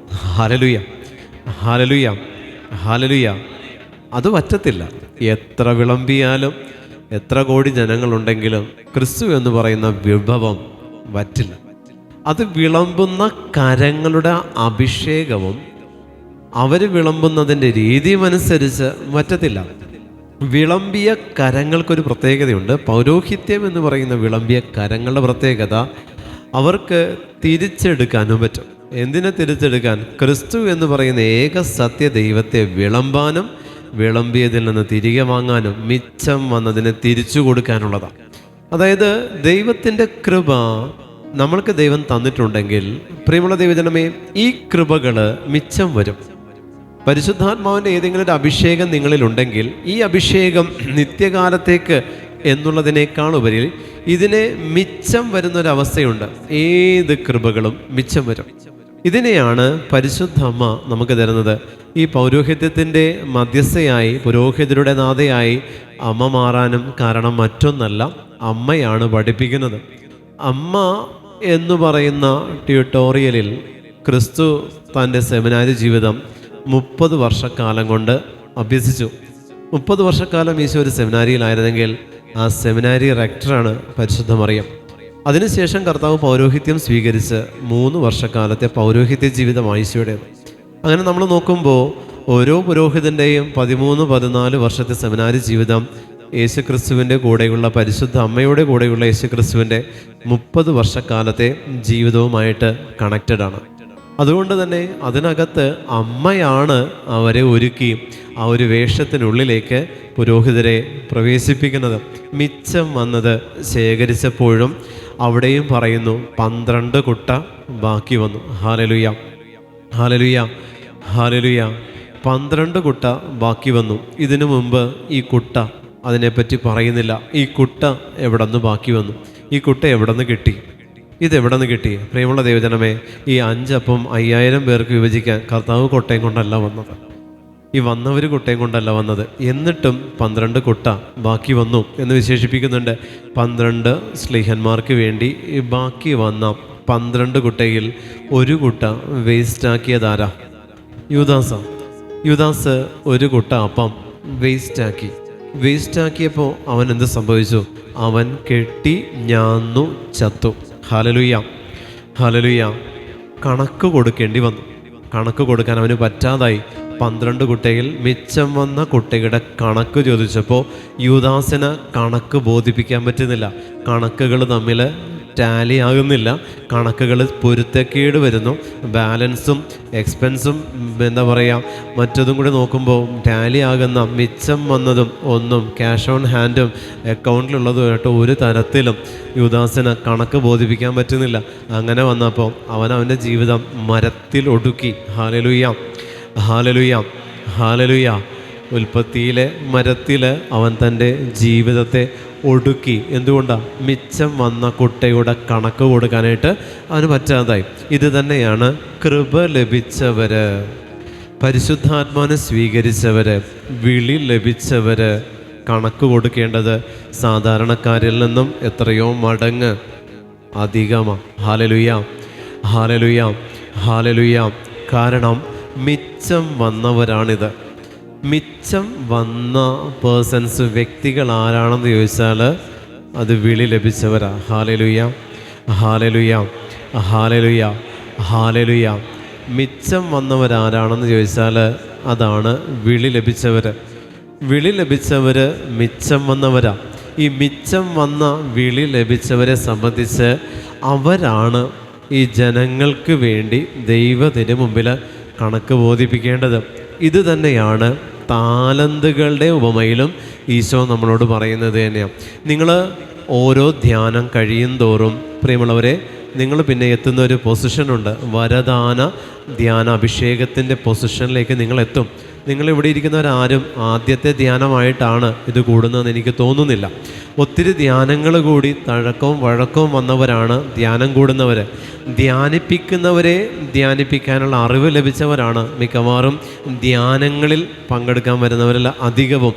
കാരണം ഞങ്ങൾ ഇങ്ങനെ ടോക്ക് കൊടുക്കുമ്പോൾ നിങ്ങൾ ഇതുപോലെയുള്ള ഒരു 1000കണക്കിന് ടോക്കുകൾ കേട്ടവരാണ്. അപ്പോൾ എക്സ്പീരിയൻസ്ഡ് ആയിട്ടുള്ളവർ ഞങ്ങളല്ല, നിങ്ങളാണ്. കാരണം പല അധരങ്ങളിൽ നിന്നുള്ള വചനപ്രഘോഷണത്തെ ശ്രവിച്ചവരാണ് ധ്യാനം കൂടാൻ വരുന്നവർ.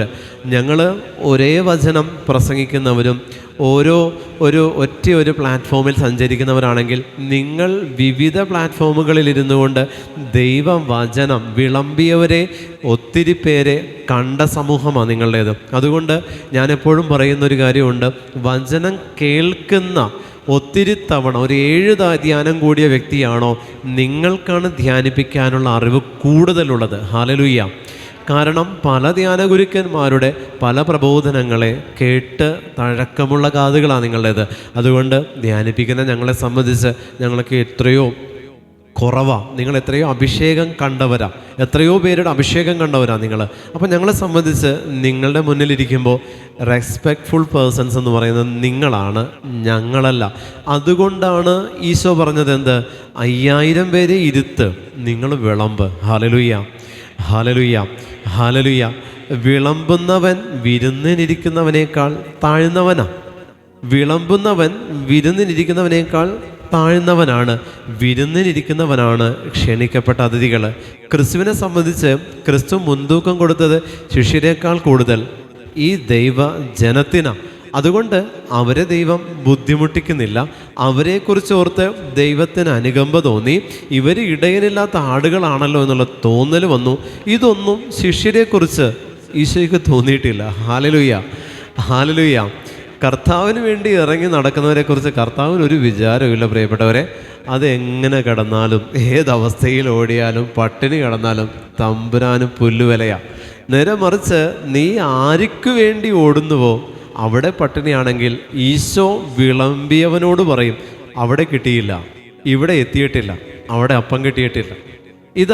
ഇത് തന്നെ ഒന്നാമത്തെ കാര്യം. ക്രിസ്തു എന്ന് പറയുന്നതൊരു യഹൂദനാണ്. യഹൂദരുടെ ഹൃദയം കഠിന ഹൃദയമാണ്.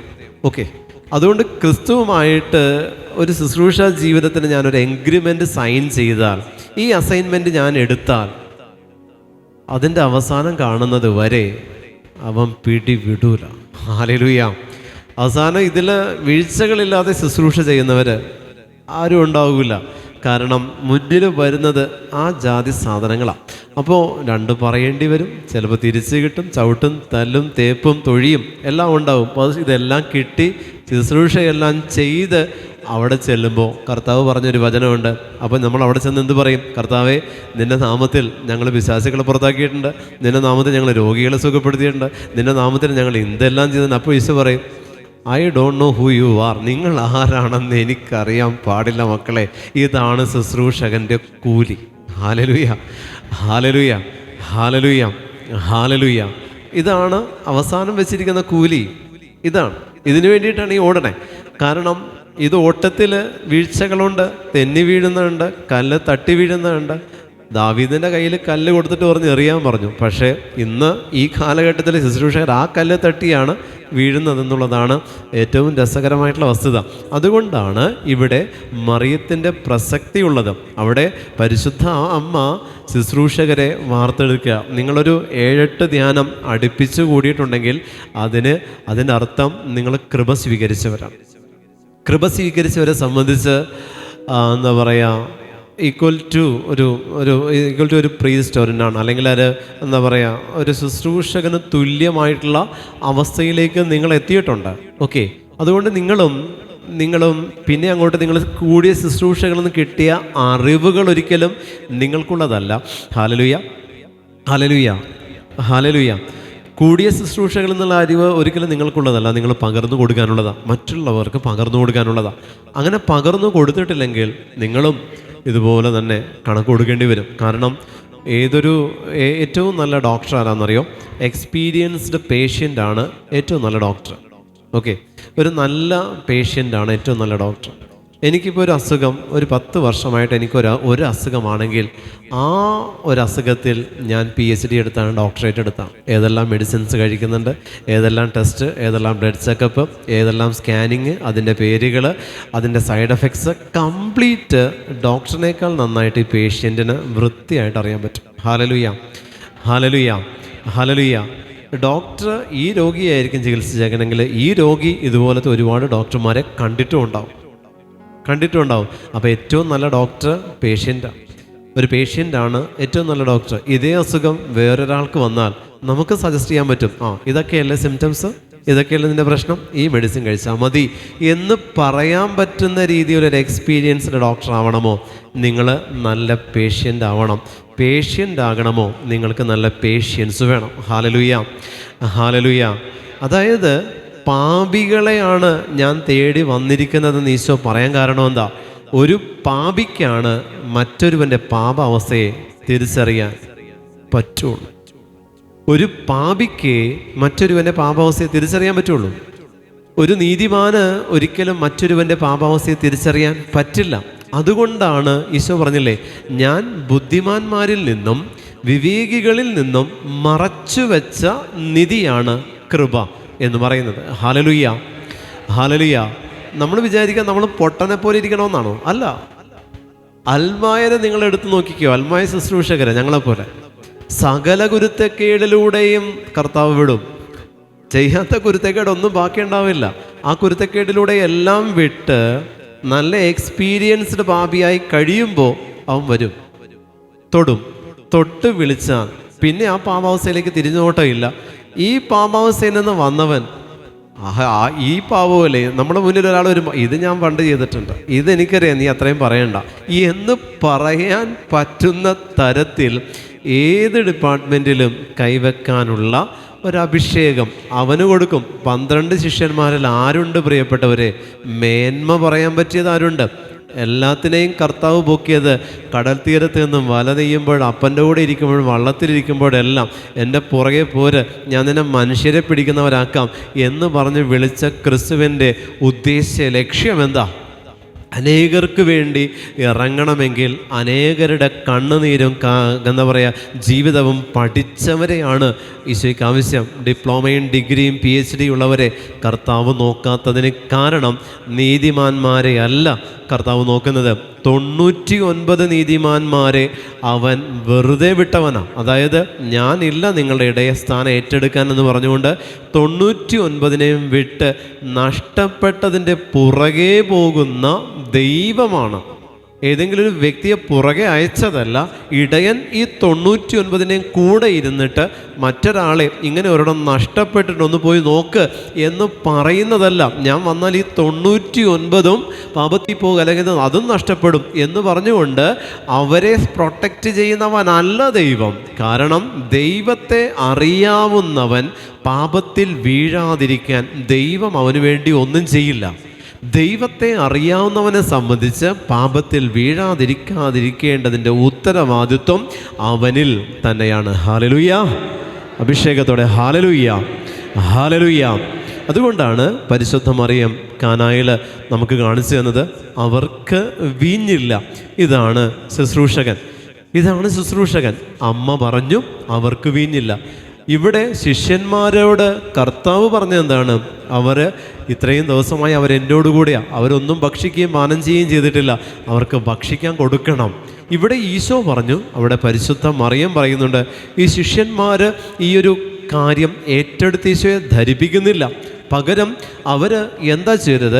അവർ കൃപ ലഭിക്കുന്നതിന് മുൻപ്, പരിശുദ്ധാത്മാവിനെ സ്വീകരിക്കുന്നതിന് മുൻപ് ഈ ശിഷ്യർ ചെയ്തത് എന്താ? കർത്താവിനോട് കൂടെ ക്രിസ്തുവേ ദാവീദിൻ്റെ പുത്ര ഞങ്ങളിൽ കനിയണമെന്ന് അന്ധയാചകന്മാർ നിലവിളിച്ചപ്പോൾ മിണ്ടാതിരിക്കാൻ പറഞ്ഞവരാ ശിഷ്യഗണങ്ങൾ. മിണ്ടാതിരിക്കെന്ന് പറഞ്ഞവരാ, വായടക്കാൻ ശ്രമിച്ചു. പക്ഷേ അതിൽ എഴുതി വെച്ചിരിക്കുന്നു, മത്തായി 20 പറയുന്നു, അവർ കൂടുതൽ ഉച്ചത്തിൽ നിലവിളിച്ച് പറഞ്ഞു, ക്രിസ്തുവേ ദാവീദിൻ്റെ പുത്ര ഞങ്ങളിൽ കനിയണം. ഏത് രീതിയിൽ നിങ്ങളുടെ ജീവിതത്തിൽ ഒരു ബ്ലോക്ക് വരുന്നുവോ, നിങ്ങളെ തടസ്സപ്പെടുത്താൻ ശ്രമിക്കുന്നുവോ, പ്രിയമുള്ളവരെ ഈശോ പറയുന്നു ഇരട്ടി വോയിസിൽ നിങ്ങൾ ദൈവത്തെ വിളിച്ച് അപേക്ഷിക്കണം. കാരണം നിങ്ങൾ ഒരു ശുശ്രൂഷകനിലൂടെ ഒരു കാര്യം ദൈവത്തെ ധരിപ്പിക്കാൻ ശ്രമിച്ചു, നടന്നില്ലെങ്കിൽ ഈ ശുശ്രൂഷകൻ അല്ലാതെ തന്നെ ഇരട്ടി സ്വരം ദൈവത്തിൻ്റെ മുന്നിൽ എത്താനുള്ള ഇരട്ടി സ്വരം കർത്താവായ ഈശോ മിശിഹ നിങ്ങൾക്ക് തന്നിട്ടുണ്ട്. നിങ്ങളുടെ കുറവുകളിൽ കർത്താവ് നിങ്ങൾക്ക് മറ്റൊരു അവസ്ഥയിൽ ബലപ്പെടുത്തി അനുഗ്രഹിച്ചിട്ടുണ്ട് എന്നുള്ളത് നിങ്ങൾ മറക്കരുത്. ആ ബലപ്പെടുത്തി അനുഗ്രഹിച്ച വോയിസിൻ്റെ പേരാണ് പരിശുദ്ധ കന്യക മറിയം. ആമേൻ, ഹല്ലേലൂയ, ഹല്ലേലൂയ. നിങ്ങൾക്കൊരു ശുശ്രൂഷകനും കിട്ടാനില്ല.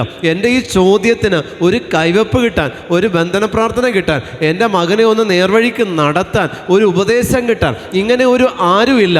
അങ്ങനെ ചെല്ലുന്നിടത്തെല്ലാം മിണ്ടാതിരിക്കാൻ പറഞ്ഞുകൊണ്ട് നിങ്ങളെ ശാസിക്കുന്ന ഏതെങ്കിലും വ്യക്തിത്വത്തിന് മുന്നിൽ നിങ്ങൾ ചെല്ലുമ്പോൾ അവർ നിങ്ങളെ ശാസിച്ച് മിണ്ടാതിരിക്കാൻ ശ്രമിച്ചപ്പോഴും അന്ധയാചകന്മാർ മിണ്ടാതിരുന്നില്ല. അവർ പറയുന്നു ഇരട്ടി സ്വരത്തിൽ അവർ വിളിച്ചു പറഞ്ഞു, ക്രിസ്തുവേ ദാവീദിൻ്റെ പുത്രൻ ഞങ്ങളിൽ കനിയണം. ഇവരിലൂടെ എത്തിക്കാൻ ശ്രമിച്ചപ്പോൾ അത് ബ്ലോക്കായെങ്കിൽ ഞാൻ എത്തിക്കും എൻ്റെ ദൈവത്തിൻ്റെ അടുത്തേക്ക് എൻ്റെ സ്വരം എന്നുള്ളത് കാണാതിരുന്നിട്ടും ക്രിസ്തുവിനെ അവർ തിരിച്ചറിഞ്ഞവരുടെ സെൻസിലൂടെ എങ്ങനെയാ അവരുടെ ആവശ്യം ദൈവത്തിൻ്റെ സന്നിധിയിൽ എത്തിക്കുക എന്നുള്ളത് അവരുടെ പ്രയോറിറ്റി ലിസ്റ്റിലുള്ളതാണ്. അതുകൊണ്ട് ഇവരെന്നെ സപ്പോർട്ട് ചെയ്തില്ലെങ്കിലും എനിക്കെൻ്റെ സ്വരത്തെ ദൈവത്തിൻ്റെ കാതുകളിൽ എത്തിക്കാനായിട്ട് പറ്റും. ആ എത്തിക്കുന്ന കാരിയറാണ് പരിശുദ്ധ കന്യക മറിയം. ആമേൻ, ഹല്ലേലൂയ, അഭിഷേകത്തോടെ ഹല്ലേലൂയ, ഹല്ലേലൂയ, ഹല്ലേലൂയ, ഹല്ലേലൂയ, ഹല്ലേലൂയ. ലെബനോനിലെ ദേവദാരു പോലെയും ഹെർമോനിലെ സരള മരം പോലെയും ഞാൻ ഉയർന്നു. എൻഗേദിയിലെ ഈന്തപ്പന പോലെയും ജെറീക്കോയിലെ പനിനീർച്ചെടി പോലെയും ഞാൻ വളർന്നു. വയലിലെ ഒരുവ് മരം പോലെയും നദീതടത്തിലെ വൃക്ഷം പോലെയും ഞാൻ പുഷ്ടി പ്രാപിച്ചു. പ്രിയമുള്ള ദൈവജനമേ, ഇവിടെയെല്ലാം വയലിൽ എന്താ പറയുക, ഒലിവ് മരം, അതായത് ഓരോ സ്ഥലത്തിനും എതിരായിട്ടുള്ള ചെടികളെക്കുറിച്ചാണ് അവിടെ വിശേഷിപ്പിച്ചിരിക്കുന്നത്. വയലിൽ എന്തുകൊണ്ട് ഈ പറയുന്ന ഒലിവ് വരുന്നു? വയലിൽ ഒലിവല്ല വരേണ്ടത്. എന്നിട്ട് വയലിൽ ഒലിവ് വന്നാലുള്ള പ്രത്യേകത എന്താ? വയലിലെ വളമെല്ലാം ഇത് വലിച്ചെടുക്കും. വീണ്ടും പറയുകയാണ്, ജെറീക്കോയിൽ പനിനീർ ചെടിക്കുള്ള സാധ്യത കുറവാണ് എന്ന് പറയുന്നത് പോലെ ഓരോ സ്ഥലങ്ങൾക്കെതിരായിട്ടുള്ള വൃക്ഷങ്ങൾ പോലെയാണ് അമ്മയെക്കുറിച്ച് വിശേഷിപ്പിക്കുന്നത്. അതായത് അനവസരത്തിൽ നമ്മൾ പ്രാർത്ഥിക്കണം. അനവസരത്തിൽ പ്രാർത്ഥിക്കാൻ നമ്മളെ പഠിപ്പിക്കുന്നവളാണ് പരിശുദ്ധ മറിയം. ഇപ്പോൾ സാഹചര്യം എനിക്ക് അനുകൂലമല്ല, ആ അനുകൂലമല്ലാത്ത സാഹചര്യത്തിൽ ദൈവത്തെ വിളിക്കാൻ പറ്റുന്നുണ്ടോ? അതിന് നമ്മളെ പ്രാപ്തയാക്കുന്നവളാണ് പരിശുദ്ധ കന്യക മറിയം. ആമേൻ, ഹല്ലേലൂയ. അഭിഷേകത്തോടെ ഹല്ലേലൂയ, ഹല്ലേലൂയ. അങ്ങനെ ദൈവത്തിൻ്റെ മുമ്പിൽ എനിക്ക് പ്രാർത്ഥിക്കാൻ പറ്റുന്നുണ്ടെങ്കിൽ അതിന് എന്നെ പ്രാപ്തയാക്കുന്നവളാണ് പരിശുദ്ധ മറിയം. എനിക്കിപ്പോൾ പ്രാർത്ഥിക്കാൻ ടൈമില്ല, പക്ഷെ ഞാൻ ഇപ്പോഴേ പ്രാർത്ഥിക്കുകയുള്ളൂ. എനിക്കിപ്പോൾ പ്രാർത്ഥിക്കാൻ ഒരു താല്പര്യമില്ല, ആ സമയത്ത് എനിക്ക് പ്രാർത്ഥിക്കാൻ പറ്റണം. എനിക്ക് നല്ല വിശന്നിരിക്കുക, ഇപ്പോൾ എനിക്ക് പ്രാർത്ഥിക്കാനല്ല, ഭക്ഷണമാണ് ശരീരത്തിന് ആവശ്യം, പക്ഷേ ആ സമയത്ത് ഭക്ഷണം മാറ്റിവെച്ച് ഞാൻ പ്രാർത്ഥിക്കണം. ഇങ്ങനെ വിരോധമായ സാഹചര്യം അനുകൂലമല്ലാത്ത അവസ്ഥകളിൽ പ്രാർത്ഥിക്കാനായിട്ട് പറ്റുന്നുണ്ടോ? അത് മറിയത്തിൻ്റെ കൃപയാണ്. മറിയം തരുന്ന അനുഗ്രഹമാണ്, അമ്മയുടെ മാധ്യസ്ഥത ഉള്ളതുകൊണ്ടാണ്. ഹല്ലേലൂയ. കാരണം അവൾ അനവസരത്തിലാണ് കർത്താവിനെ ഈ ലോകത്തിലേക്ക് സ്വീകരിക്കുന്നത്. അനവസരത്തിൽ കർത്താവിനോട് കൂടെ നടന്നു, അവനോടൊപ്പമായിരുന്നു കൊണ്ട് അവനോടുകൂടെ ആത്മാക്കളെ നേടിയവളാണ് പരിശുദ്ധ മറിയം. അതുകൊണ്ട് തന്നെ പ്രിയപ്പെട്ടവരെ, ഈ കാനായിൽ പരിശുദ്ധ അമ്മ നിന്ന് യേശുവിനെ ഉത്ബോധിപ്പിക്കുന്നുണ്ട്. വീഞ്ഞില്ല, വീഞ്ഞു കൊടുക്കണം, വീഞ്ഞു കൊടുക്കണം. കർത്താവ് പറഞ്ഞു അവരോട് വെള്ളം നിറയ്ക്കാൻ പറഞ്ഞു. കലവറക്കാരോട് 2 അനൗൺസ്മെൻറ്റ് ഈശോടെ നടത്തുന്നുണ്ട്. 1, യേശുവിനോട് പറഞ്ഞു വീഞ്ഞില്ല. 2, പരിശുദ്ധമ്മ പറയുന്നുണ്ട് അവൻ പറയുന്നത് പോലെ ചെയ്യും. 1 ലോകത്തോടും 1 ദൈവത്തോടും. 2 രീതിയിൽ മറിയത്തിൻ്റെ സംസാരം. അതായത് ലോകത്തിലും ദൈവത്തിലും ഒരുപോലെ സ്വാധീനമുള്ളവളുടെ പേരാണ് പരിശുദ്ധ മറിയം. Hallelujah, hallelujah. ദൈവത്തിൻ്റെ സവിധത്തിലും ലോകത്തിലും ഒരുപോലെ സ്വാധീനം ഉള്ളവൾ ആണ് മറിയം. അതുകൊണ്ടാണ് ദൈവത്തോട് പറഞ്ഞത് വീഞ്ഞില്ല, കൂടുതലൊന്നും പറഞ്ഞില്ല, ഒരുപാട് പറയുന്നില്ല. അവരോട് പറഞ്ഞെന്താ? അവൻ പറയുന്ന പോലെ ചെയ്യുവിൻ. ചുരുക്കി എന്താ പറയുക, അളന്നു തൂക്കി സംസാരിച്ചു. നമ്മളാണെങ്കിൽ യേശുവിനോട് അമ്മയുടെ സ്ഥാനത്ത് വീഞ്ഞില്ലെന്ന് പറഞ്ഞാൽ എങ്ങനെ പറയും? അത് കുറേ പേര് വന്നു, അവരാദ്യമേ കുറേ കുടിച്ച് തീർത്തു, അതുകൊണ്ട് അവർക്ക് വീഞ്ഞില്ല, അപ്പോൾ നീ വീഞ്ഞ് കൊടുക്കണം. അവർ റെഡിയാണ്, വീഞ്ഞ് കളക്ട് ചെയ്യാൻ റെഡിയാണ്, നീ എന്ത് പറഞ്ഞാലും അവർ ചെയ്യും, നീ പറയേണ്ട താമസമുള്ള ഒരു വെള്ളം എടുത്തു വെക്കും. ഇത്രയും പറഞ്ഞിട്ടായിരിക്കും നമ്മൾ പറയുന്നത് കർത്താവ് ഒന്ന് ചെയ്. ഇതാണ് നമ്മളുടെ പ്രാർത്ഥന രീതി. കാരണം എന്താ? കർത്താവ് പൊട്ടനായതുകൊണ്ട് എല്ലാം പറഞ്ഞ് മനസ്സിലാക്കിച്ചു കൊടുക്കണം. ഇതാണ് ഈശോ പറഞ്ഞത്, ചോദിക്കുവിൻ ലഭിക്കും. അമ്മ അത്രേ ചെയ്തുള്ളൂ, അമ്മ അപേക്ഷിക്കുന്നില്ല. ഓക്കെ, അമ്മ അപേക്ഷിച്ചില്ല, അമ്മ പറഞ്ഞു വീഞ്ഞില്ല, കൊടുക്കണമെന്ന് അതിനകത്ത് തന്നെയുണ്ട്, നീ ഇത് ചെയ്യണമെന്ന് അതിനകത്ത് തന്നെയുണ്ട്, അതിനകത്ത് തന്നെയുണ്ട്, നീ ഇത് ചെയ്യണം, കൊടുത്തേ പറ്റുള്ളൂ. വീഞ്ഞില്ല. ഒറ്റ വേർഡിൽ അമ്മ പ്രയർ റിക്വസ്റ്റ് കംപ്ലീറ്റ് ചെയ്തു. ഇതാണ് മധ്യസ്ഥ പ്രാർത്ഥന. ഒറ്റ വേർഡിൽ പ്രാർത്ഥന അവസാനിപ്പിക്കണം. നിയോഗ പ്രാർത്ഥനകൾ ഒറ്റ വേർഡിൽ അവസാനിപ്പിക്കണം. ആരാധനകൾ കൂട്ടി ചെയ്യണം. Okay, hallelujah. അമ്മ ഇത് സമർപ്പിച്ചത് എന്താ? It's an intention, it's an intention. ഇതൊരു നിയോഗമാണ്. സോ നമ്മളത് ചുരുക്കണം. ഇൻറ്റൻഷൻസിനെ ചുരുക്കാൻ അമ്മ പഠിപ്പിച്ചതാണ്. അവർക്ക് വീഞ്ഞില്ല, അത് മതി. ഈശോയ്ക്ക് അത് മതി. കർത്താവേ, എൻ്റെ കടബാധ്യത മാറണം, അത്രയും മതി. ഈശോ എനിക്ക് രോഗസൗഖ്യം തരണം, അത് മതി. അതല്ലാതെ കർത്താവ് ഈ രോഗസൗഖ്യം തന്നാലുണ്ടല്ലോ എന്ന് പറഞ്ഞ് ബാക്കിയുള്ളൊരു നാടകം ഉണ്ടല്ലോ. ഈശോയ്ക്ക് ആ നാടകം കാണേണ്ട ആവശ്യമില്ല. ഈശോയ്ക്ക് നിൻ്റെ ആവശ്യം എന്താണോ ഒറ്റ വേർഡിൽ അവസാനിപ്പിച്ചിട്ട് നീ ദൈവത്തെ ആരാധിച്ചുകൊണ്ടിരിക്കുക. മറിയം ചെയ്തതും അതാണ്. അവൾ ശിഷ്യരോട്, സമൂഹത്തോട് പറഞ്ഞ എന്താണ്? അവൻ പറയുന്നത് പോലെ ചെയ്യും. നിനക്ക് വേണ്ടി ഞാൻ മധ്യസ്ഥം വിളിച്ചിട്ടുണ്ട്. അമ്മ കമാൻഡ് ചെയ്യാണ്. 2ഇടത്തും അമ്മ കമാൻഡ് ചെയ്തു. ഇവിടെയും അമ്മ കമാൻഡ് ചെയ്തു. അമ്മ കമാൻഡ് ചെയ്തത് എന്താണ്? അവൻ പറയുന്നത് പോലെ ചെയ്യണം. അത്രയും മതി നമുക്കും. അമ്മ അത്രയും നമുക്ക് വേണ്ടിയും ചെയ്യുന്നുള്ളൂ. പക്ഷേ അതിനകത്ത് പ്രിയമുള്ളവരെ ഒരു കാലഘട്ടത്തിൻ്റെ പ്രാർത്ഥന ഉൾച്ചേർന്നിട്ടുണ്ട്. ഹല്ലേലൂയ, അഭിഷേകത്തോടെ ഹല്ലേലൂയ. ഒരിക്കലും നിങ്ങൾ നിയോഗങ്ങൾ ദൈവത്തിൻ്റെ തിരുമുമ്പിൽ സമർപ്പിക്കുമ്പോൾ അതിനെ വലിച്ചു നീട്ടി ബോറാക്കരുത്. ഹല്ലേലൂയ, ഹല്ലേലൂയ, ഹല്ലേലൂയ. ഈ സ്ത്രീകൾ കാര്യം അവതരിപ്പിക്കുന്നതും പുരുഷന്മാർ കാര്യം അവതരിപ്പിക്കുന്നതും രണ്ടിലും വ്യത്യാസമുണ്ട്. സ്ത്രീകൾ ഒരു കാര്യം പ്രസൻറ്റ് ചെയ്യുമ്പോൾ പ്രിയമുള്ളവരെ അതിൻ്റെ വിത്തും വേരും തൊട്ട് പറഞ്ഞു തുടങ്ങും. പുരുഷന്മാർ കാര്യം അവതരിപ്പിക്കുമ്പോൾ കാര്യം മാത്രമേ പറയത്തുള്ളൂ. ഓക്കെ, ബാക്കിയൊന്നും എക്സ്പ്ലനേഷൻ കൊടുക്കത്തില്ല. ഹല്ലേലൂയ. ഒരു സ്ഥലത്ത് ഞാനിതുപോലൊരു ധ്യാനം കഴിഞ്ഞ് അവസാനം 8-10 അച്ഛന്മാരും ഒക്കെ കൂടെ ആയിട്ട് ഞങ്ങളിങ്ങനെ ഭക്ഷണത്തിന് ഇരിക്കുക. അപ്പോൾ പാട്ടുകാരും സിസ്റ്റേഴ്സും അച്ഛൻ വലിയൊരു ടേബിളിൽ ഇങ്ങനെ ഇരിക്കുക. അപ്പോൾ ഒരച്ഛനോട് പറഞ്ഞാൽ ഒന്ന് ഭക്ഷണം ഒന്ന് പ്രാർത്ഥിച്ച് ബ്ലസ് ചെയ്യാവോ എന്ന് വേറൊരച്ഛൻ ഈ അച്ഛനോട് പറഞ്ഞു. അച്ഛൻ പ്രാർത്ഥിക്കാൻ ചെന്ന് നിന്നു. കർത്താവായ ദൈവമേ, ഈ ഭക്ഷണ സാധനത്തെ ആശീർവദിക്കുകയാണ്. ഇത് വിത്തായിരുന്ന ഒരു സമയമുണ്ട് ഈശോയെ. ഇത് വിത്തായിരുന്ന സമയത്ത് ഈ വിത്ത് കൊയ്ത ജോലിക്കാരെ നീ അനുഗ്രഹിക്കണമേ. കറ്റ ചുമന്നു കൊണ്ടുപോയ ഒരു ഗ്രൂപ്പുണ്ട് ദൈവമേ. ഈ കറ്റ ലോറി കയറ്റി അത് കടയിലെത്തിച്ച കടക്കാരനെ അനുഗ്രഹിക്കണമേ. 15 മിനിറ്റായി വിശന്ന് വയറ് കത്തി കരിഞ്ഞ് പണ്ടാരടങ്ങിയിരിക്കുക. പക്ഷേ അച്ഛൻ പ്രാർത്ഥന അവസാനിപ്പിച്ചിട്ടില്ല, പ്രാർത്ഥിച്ചുകൊണ്ടിരിക്കുക. കറ്റ ചുമന്ന് അവസാനം ഇത് പ്ലേറ്റിലായി. ഈ പ്ലേറ്റിൽ വിളമ്പിയ ചേടത്തി തൊട്ട് ഇനി ആ തിന്ന് കഴിഞ്ഞ് പാത്രം കഴുകാനുള്ളവരെയും സമർപ്പിച്ച് കഴിഞ്ഞപ്പോഴേക്കും പ്രിയപ്പെട്ടവരെ, ആ ഭക്ഷിക്കാരുണ്ടായിരുന്നവരെ ഞാൻ നോക്കുമ്പോൾ പുറകിൽ കിച്ചണിലിരുന്ന് ഭക്ഷണം കഴിച്ചുകൊണ്ടിരിക്കുക. Hallelujah, hallelujah. ഭക്ഷിക്കാനുണ്ടായിരുന്നതിൽ കുറച്ച് പേര് ബാക്കിൽ കിച്ചണിൽ പോയിട്ട് ഞാൻ നോക്കുമ്പോൾ അവിടെ ചെന്ന് നല്ല വടിയാണ്. കാരണം പ്രാർത്ഥന കഴിയുമ്പോൾ ബാക്കി ഇവിടെ നിന്ന് കഴിക്കാം. പക്ഷേ പ്രാർത്ഥിക്കുന്ന അച്ഛൻ കണ്ണുപൂട്ടി പിടിച്ചിരിക്കുന്നതുകൊണ്ട് ബാക്കിയുള്ളവൻ്റെ വിശപ്പ് അച്ഛൻ കാണുന്നുമില്ല. ഹല്ലേലൂയ, ഹല്ലേലൂയ, ഹല്ലേലൂയ. നമ്മൾ പ്രാർത്ഥനകളിൽ ഒത്തിരി എക്സ്പാൻഷൻ ആവശ്യമില്ല. ഈശോ പറഞ്ഞെന്താ? ചോദിക്കുക, ലഭിക്കും. ചോദിച്ചിട്ട് ലഭിച്ചില്ലെങ്കിൽ അന്വേഷിക്കുക, കണ്ടെത്തും. അന്വേഷിച്ച് കണ്ടെത്തി കഴിയുമ്പോൾ കാരണം മനസ്സിലായി, ഇതാണ് കാരണം. അപ്പോൾ നീ എന്ത് ചെയ്യണം? മുട്ടണം, തുറക്കപ്പെടും. ഇതാണ് നിയോഗങ്ങൾ പ്രാർത്ഥിക്കുന്നതിൻ്റെ രീതി. ഇത്രയേ ഉള്ളൂ.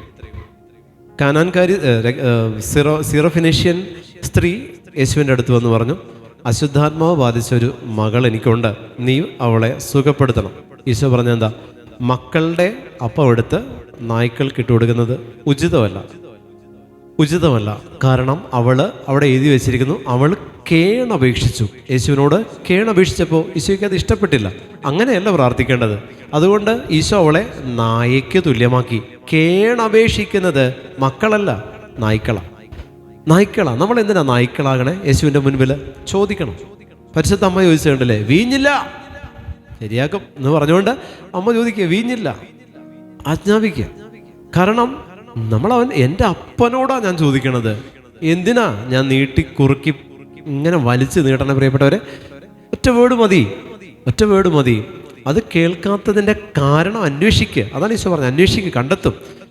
നീ ഒറ്റ വേർഡിൽ ചോദിച്ചാൽ മതി. ഒരുപാട് കാര്യങ്ങളൊന്നും നീ അതിനകത്ത് ഉൾച്ചേർക്കണ്ട. കാനാൻകാരി സിറോഫിനീഷ്യൻ സ്ത്രീ പറഞ്ഞു, കേണപേക്ഷിച്ചപ്പോൾ ഈശോ പറഞ്ഞു, മക്കളുടെ അപ്പമാ, നായ്ക്കൾക്ക് ഇട്ട് തരാൻ പറ്റില്ല. നീ ചോദിച്ച രീതി ഇതാ. അപ്പോൾ അവൾ പറഞ്ഞ മറുപടിയാണ്. അവൾ പറഞ്ഞെന്താ? ഈ നായ്ക്കളും മക്കളുടെ മേശയിൽ നിന്ന് വീഴുന്ന അപ്പക്കഷ്ണം കൊണ്ട് ജീവിക്കുന്നുണ്ടല്ലോ, തൃപ്തി അടയുന്നുണ്ടല്ലോ. അപ്പോൾ ഈശോ പറഞ്ഞെന്താ? ഇങ്ങനെ ചോദിക്കുക. കാരണം ഇതെന്താ? തട്ടിപ്പറിച്ച് മേടിക്കല. അതുകൊണ്ട് ഈശോ പറഞ്ഞെന്താ? അധികാരത്തോടെ അവൾ പറഞ്ഞതാ. നായ്ക്കളുടെ അധികാരം അവൾ കാണിച്ചപ്പോൾ കർത്താവ് പറഞ്ഞു, ഈ വാക്കിനാൽ നീ പോയിക്കൊള്ളുക. ആമേൻ, ഹല്ലേലൂയ, ഹല്ലേലൂയ. അവൾ കേണപേക്ഷിക്കുമ്പോൾ നമ്മൾ വിചാരിക്കും കർത്താവ് കൊടുക്കുന്നു. ഇല്ല, കർത്താവ് കൊടുക്കില്ല. അന്ധയാചകന്മാർ കേണപേക്ഷിച്ചപ്പോൾ കർത്താവ് കേൾക്കാത്ത പാവം നടിച്ചു. അവനൊന്നും കേൾക്കാതെ അവൻ അങ്ങോട്ട് പോയി. പ്രിയപ്പെട്ടവരെ, ഇതാണ് യേശുവിൻ്റെ ആറ്റിറ്റ്യൂഡ് എന്ന് പറയുന്നത്. അപേക്ഷിക്കുന്നിടത്തല്ല അവൻ വരുന്നത്, അവനിലുള്ള എനിക്കുള്ള അധികാരത്തെ ഞാൻ കാണിക്കുന്നിടത്താണ് കർത്താവിന് സന്തോഷം. അവനിൽ, എൻ്റെ അപ്പനിൽ, എന്നെ സൃഷ്ടിച്ച് പരിപാലിക്കുന്ന എൻ്റെ ദൈവത്തിൽ ഞാൻ ആശ്രയിക്കുകയല്ല വേണ്ടത്, മറിച്ച് അവിടെ എനിക്കൊരു അതോറിറ്റി ഉണ്ട്. എൻ്റെ അപ്പനോടാണ് ഞാൻ ചോദിക്കുക, എനിക്കത് കിട്ടും എന്നുള്ളൊരു വിശ്വാസമാണ് അതോറിറ്റിയുടെ അടിസ്ഥാനം എന്ന് പറയുന്നത്. വിശ്വാസമാണ്. ഞാൻ ചോദിക്കണമെങ്കിൽ എന്താണ് അതിനർത്ഥം? എൻ്റെ വിശ്വാസമാണ് ചോദിക്കുവിൻ ലഭിക്കും എന്നുള്ളതിൻ്റെ മാനദണ്ഡം വിശ്വാസമാണ്. എൻ്റെ ബയോളജിക്കൽ ഫാദർ, എൻ്റെ അപ്പനോട് എനിക്ക് ചോദിക്കാം, എനിക്കിത് വേണം. കാരണം എനിക്ക് എൻ്റെ അപ്പനിൽ അറിയാം, അതെൻ്റെ അപ്പനാ, വിശ്വാസമുണ്ട്, തരുമെന്ന് എനിക്ക് ഉറപ്പാണ്. അവിടെ എനിക്ക് അപേക്ഷിക്കുമ്പോൾ അതെൻ്റെ അപ്പനല്ലാതായി പോവുക. വേറെ ഒരു സ്ട്രേഞ്ചറോട് ഞാൻ ചോദിക്കുന്നൊരു ഫീലാണ് അപേക്ഷിക്കുമ്പോൾ. ഇത് വേറെ ആരോ, അപ്പോൾ ഞാൻ അപേക്ഷിക്കണം. അപ്പോൾ ഞാൻ ചോദിക്കുമ്പോൾ കുറച്ചും കൂടി പൊളൈറ്റ്നെസ് കാണിക്കണം. അങ്ങനെ ഞാൻ പൊളൈറ്റ് ആകുമ്പോൾ എതിർവശത്ത് നിൽക്കുന്നവനുമായിട്ട് ഞാൻ ഒരു ബന്ധവും ഇല്ലാത്തവനായിട്ട് മാറുക. അതുകൊണ്ടാണ് ഈശോ പറഞ്ഞത്, നീ അപേക്ഷിക്കല്ലേ, നമ്മൾ തമ്മിൽ ഗ്യാപ്പ് കൂടും. നീ ചോദിക്ക്. ചോദിക്കുമ്പോൾ ഈശോ തന്നില്ലെങ്കിൽ എന്താ കാരണം കർത്താവ്? ഞാൻ ചോദിച്ചിട്ട് നീ തന്നില്ലല്ലോ. അതാണ് ഈശോ പറഞ്ഞത്, അന്വേഷിക്ക്. എന്താ ഞാൻ തരാഞ്ഞെന്ന്. അപ്പം നിനക്ക് മനസ്സിലാകും യു ആർ നോട്ട് ഏബിൾ, നീ അതിന് എലിജിബിൾ അല്ല. കാരണം എന്താ? എന്നിൽ ഈ പാപമുണ്ട്, അതുകൊണ്ട് എനിക്ക് കിട്ടിയില്ല. പ്രിയമുള്ളവരെ, നിങ്ങളൊന്ന് ഓർത്ത് നോക്കി, ധൂർത്തുപുത്രൻ എന്ത് ചെയ്തു? ചോദിച്ചു, ദൈവത്തോട് ചോദിച്ചു, എനിക്ക് എൻ്റെ സ്വത്തിൻ്റെ വിഹിതം വേണം. അവൻ ധൂർത്തടിക്കുമെന്ന് അറിഞ്ഞുകൊണ്ട് തന്നെ അവൻ ചോദിച്ചത് കൊണ്ട് അപ്പം കൊടുത്തു എന്നുള്ളതാ. നല്ല പുത്രനായിട്ട് പോലും ചോദിക്കാത്തതോടെ എനിക്ക് കിട്ടിയില്ല. അവസാനം അവൻ പരാതി പറയുന്നുണ്ട്, എൻ്റെ കൂട്ടുകാരോടൊത്ത് ഉല്ലസിക്കാൻ ഒരു ആട്ടിൻകുട്ടിയെ പോലും തന്നില്ല. നീ ചോദിച്ചില്ല, പിറുപിറുത്തതേ ഉള്ളൂ, ചോദിച്ചില്ല. പക്ഷെ ധൂർത്തുപുത്രൻ പാപിയായിരുന്നിട്ടും അവന് ദൈവം അത് പ്രൊവൈഡ് ചെയ്തു എന്നുള്ളതാണ്. ധൂർത്തടിക്കാനുള്ളത് പോലും ദൈവം കൊടുത്തത് എന്തുകൊണ്ടാണ്? ചോദിച്ചത് കൊണ്ടാണ്. അതാണ് ഈശോ പറയുന്നത്, ചോദിക്കുവിൻ ലഭിക്കും. ധൂർത്തുപുത്രൻ ചോദിച്ചു, അവൻ ധൂർത്തടിക്കും, പന്നികളുടെ കൂടെ സഹവസിക്കും, വേശ്യകളോടുകൂടെ പോയി ജീവിക്കും, എല്ലാം അറിയാം. പക്ഷേ ഇതെല്ലാം അറിയാമായിരുന്നിട്ടും ചോദിച്ചത് കൊണ്ട് കിട്ടി. ഹല്ലേലൂയ, ഹല്ലേലൂയ, ഹല്ലേലൂയ. ഇത് പ്രിയമുള്ളവരെ നമ്മുടെ അവകാശമാണ്. ചോദിക്കുക, നിങ്ങൾ അപേക്ഷിക്കേണ്ട, യേശുവിനോട് ചോദിക്കണം, എനിക്ക് ഇത് വേണം. പക്ഷേ ചോദിക്കുന്നതിലുള്ള കാര്യകാരണങ്ങൾ ബോധിപ്പിക്കരുത്, അത് ദൈവത്തിന് ഇഷ്ടമല്ല. നിന്നെ സൃഷ്ടിച്ചവന് നീ എന്താണെന്നുള്ളതിനെക്കുറിച്ച് വ്യക്തതയുണ്ട്. Hallelujah, hallelujah. നീ എന്താണെന്നുള്ളതിനെക്കുറിച്ച് വ്യക്തതയുണ്ട്. അതുകൊണ്ട് നിങ്ങൾ ചോദിച്ചാൽ മതി, അതിൻ്റെ എക്സ്പ്ലനേഷൻസ് ഈശോയ്ക്ക് കൊടുക്കരുത്. ചോദിക്കുമ്പോൾ പ്രസാദപരാവസ്ഥ കീപ്പ് ചെയ്യണം, അത്രയേ ഉള്ളൂ. കുമ്പസാരിച്ചൊരുങ്ങി വിശുദ്ധിയോടുകൂടെ ചോദിച്ചാൽ പെട്ടെന്ന് കിട്ടും. നിന്റെ കഴിഞ്ഞകാല ജീവിതം ഒന്നും നീ എടുത്ത് വിളമ്പണ്ട, വളിച്ചതും പുളിച്ചതും ഒന്നും എടുത്ത് ദൈവത്തിൻ്റെ മുമ്പിൽ വിളമ്പണ്ട. ചോദിച്ചാൽ മതി, ഇപ്പോൾ ഞാൻ പ്രസാദപരാവസ്ഥയിലാണ്, ഞാൻ ചോദിക്കും, എനിക്ക് കിട്ടണം. നീ പണ്ട് അങ്ങനെ ആയിരുന്നല്ലോ എന്ന് ഈശോ ഒരിക്കലും നമ്മെക്കുറിച്ച് പറയത്തുമില്ല. Hallelujah, hallelujah. അതുകൊണ്ട് നമ്മൾ ചോദിക്കുക, യേശുവിൻ്റെ നാമത്തിൽ ചോദിച്ചാൽ കിട്ടും. അമ്മ ചോദിച്ചു, അവർക്ക് വീഞ്ഞില്ല, ഈശോ വീഞ്ഞ് കൊടുത്തു. ഈശോ വീഞ്ഞ് കൊടുത്തപ്പോൾ ഈശോ കുറേ കാര്യങ്ങൾ പറഞ്ഞു. ഈശോ പറഞ്ഞത് എന്താ? ഞാൻ എൻ്റെ സമയം ഇനിയും ആയിട്ടില്ല, എന്നെ നിനക്കറിഞ്ഞുകൂടെ സ്ത്രീയെ, എനിക്കും നിനക്കും എന്ത് എന്ന് പറഞ്ഞുകൊണ്ട് പരിശുദ്ധ അമ്മയോട് കർത്താവ് സംസാരിച്ചപ്പോൾ അമ്മ അതിന് മറുപടി ഒന്നും പറഞ്ഞില്ല. കാരണം ഇത് നടക്കും, അവൻ ബാക്കി അവനവിടെ കിടന്ന് പറയുകയുള്ളൂ. എന്നിട്ട് അമ്മ ഇതൊന്നും മൈൻഡ് ചെയ്യാതെ പറഞ്ഞു, അവൻ പറയണ പോലെ ചെയ്യും. ഈശോ പറഞ്ഞു, എൻ്റെ സമയം ഇനി ആയിട്ടില്ല, സ്ത്രീ എനിക്കും നിനക്കും എന്ത് എന്ന് പറഞ്ഞപ്പോഴും അമ്മ അതൊന്നും മൈൻഡ് ചെയ്യണില്ല. അമ്മ പറഞ്ഞത്, അവൻ പറയണ പോലെ ചെയ്താൽ മതി. ചോദിച്ചിട്ട് കിട്ടണമെങ്കിൽ അവൻ പറയുന്നത് പോലെ ചെയ്യണം. ഹല്ലേലൂയ, ഹല്ലേലൂയ, ഹല്ലേലൂയ. ചോദിച്ചിട്ട് കിട്ടണമെങ്കിൽ അവൻ പറയുന്ന പോലെ ചെയ്യണം. ഇത് പറഞ്ഞിട്ട് അമ്മയുടെ വഴിക്ക് പോയി. ഈശോയാണ് ബാക്കി കംപ്ലീറ്റ് കാര്യങ്ങൾ ചെയ്യുന്നത്. ഈശോ ബാക്കി കാര്യം ചെയ്തപ്പോൾ എന്താ ചെയ്യുന്നത്? അമ്മയുടെ അടുത്തുനിന്ന് മാറി അവൻ പറഞ്ഞു, കൽഭരണിയിൽ വെള്ളം നിറയ്ക്കാൻ പറഞ്ഞു. കൽഭരണിയിൽ വെള്ളം നിറച്ചു, വക്കോളം നിറയ്ക്കണം. വക്കോളം നിറച്ച കൽഭരണിയിലെ വെള്ളം അവനൊന്നും ചെയ്തില്ല. കാനായിൽ ഈശോ ഒന്നും ചെയ്തില്ല. വെള്ളം നിറക്കാൻ പറഞ്ഞു, വെള്ളം നിറച്ചത് പരിചാരകർ. എന്നിട്ട് പറഞ്ഞു, അത് കൊണ്ടുപോയി കലവറക്കാരനെ കാണിക്കാൻ പറഞ്ഞു. അത് കലവറക്കാരനെ കാണിച്ചപ്പോൾ അവൻ രുചിച്ച് നോക്കിയപ്പോൾ അത് വീഞ്ഞായി മാറിയിട്ടുണ്ടായി.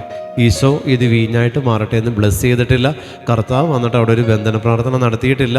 വീഞ്ഞാകാൻ വേണ്ടി കർത്താവ് അതിൻ്റെ അകത്ത് ഒരു ഡ്രോപ്സ് എന്തെങ്കിലും ഇട്ടും കൊടുത്തിട്ടില്ല. ഈശോ ഒന്നും ചെയ്തിട്ടില്ല. ചെയ്തത് മുഴുവൻ പരിചാരകരാ ചെയ്തത് മുഴുവൻ പരിചാരകരാ. പക്ഷേ ഈശോ പറഞ്ഞതുപോലെ ചെയ്തു എന്ന് മാത്രമേ ഉള്ളൂ. ഇതിൻ്റെ പേരാണ് മിറാക്കിൾ, അത്ഭുതം. ഈശോ പ്രവർത്തിക്കാൻ അതോറിറ്റി തന്നിരിക്കുന്നത് എനിക്കും നിങ്ങൾക്കുമാണ്. ഈശോയല്ല ഇതൊന്നും പ്രവർത്തിക്കുന്നത്, ഞാനും നിങ്ങളുമാണ് ഇത് പ്രവർത്തിക്കുന്നത്.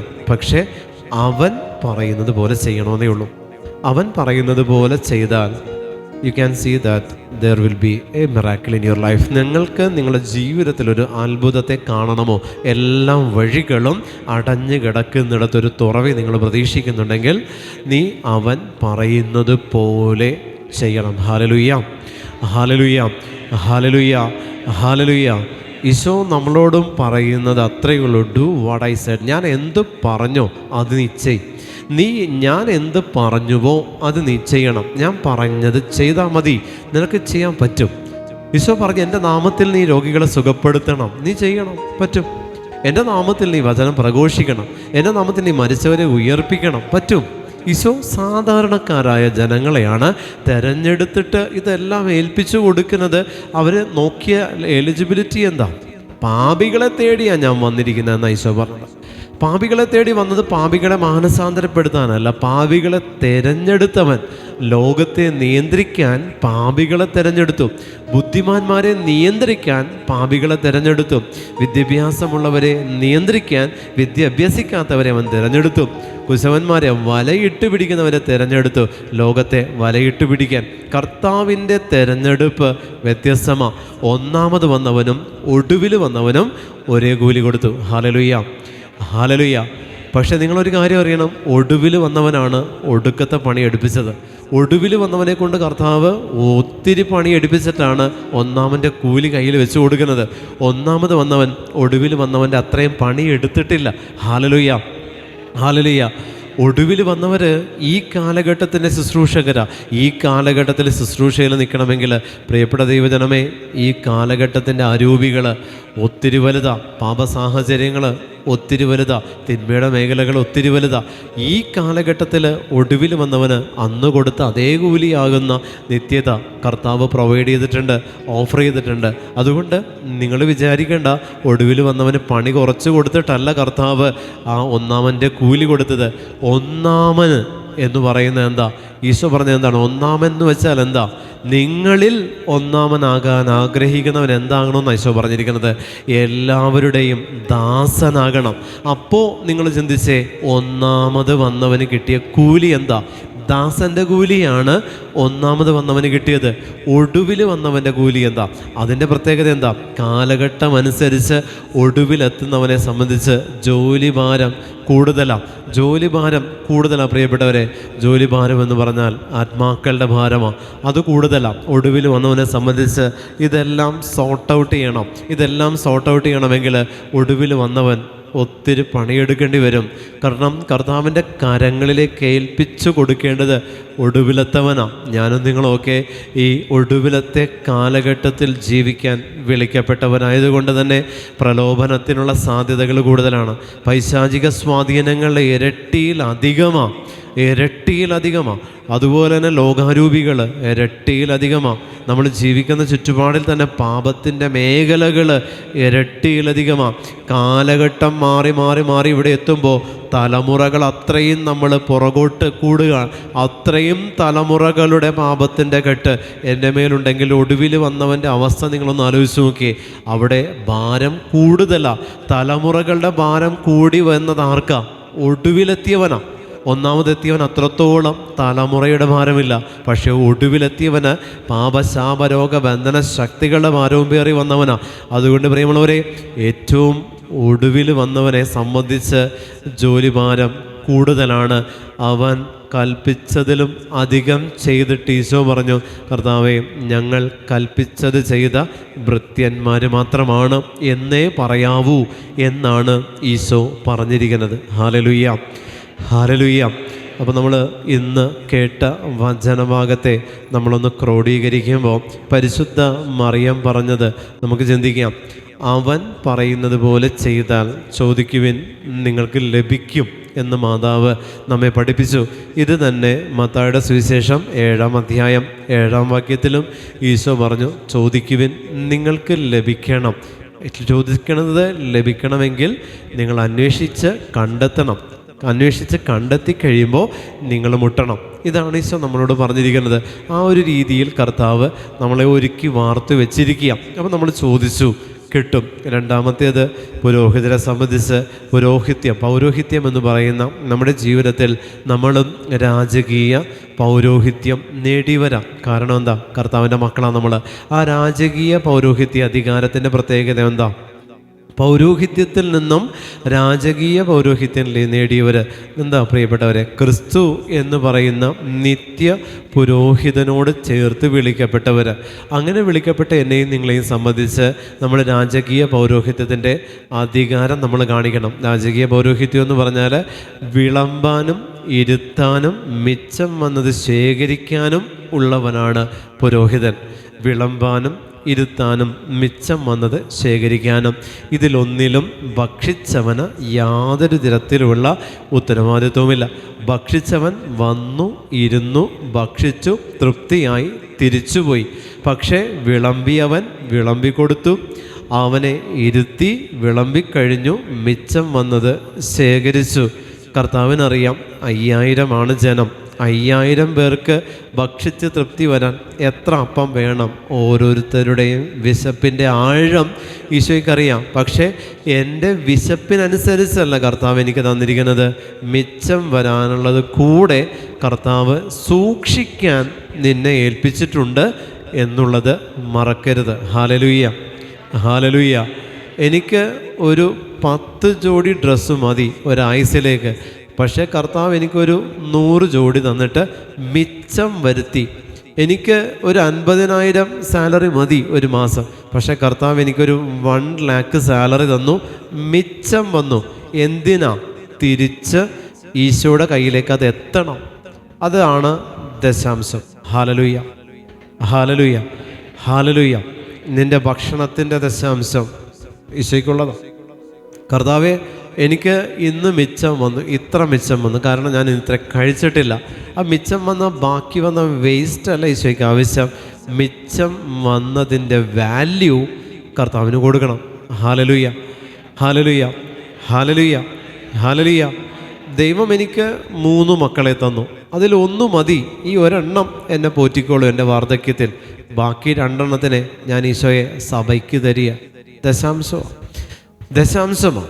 എനിക്ക് ഈ ഒരെണ്ണം മതി, ഇവൻ എന്നെ നോക്കിക്കോളും, ഇവൾ എന്നെ നോക്കിക്കോളും. പക്ഷെ ബാക്കി 2 മിച്ചം വന്നതാ, അതിന് ഈശോയ്ക്ക് കൊടുക്കണം.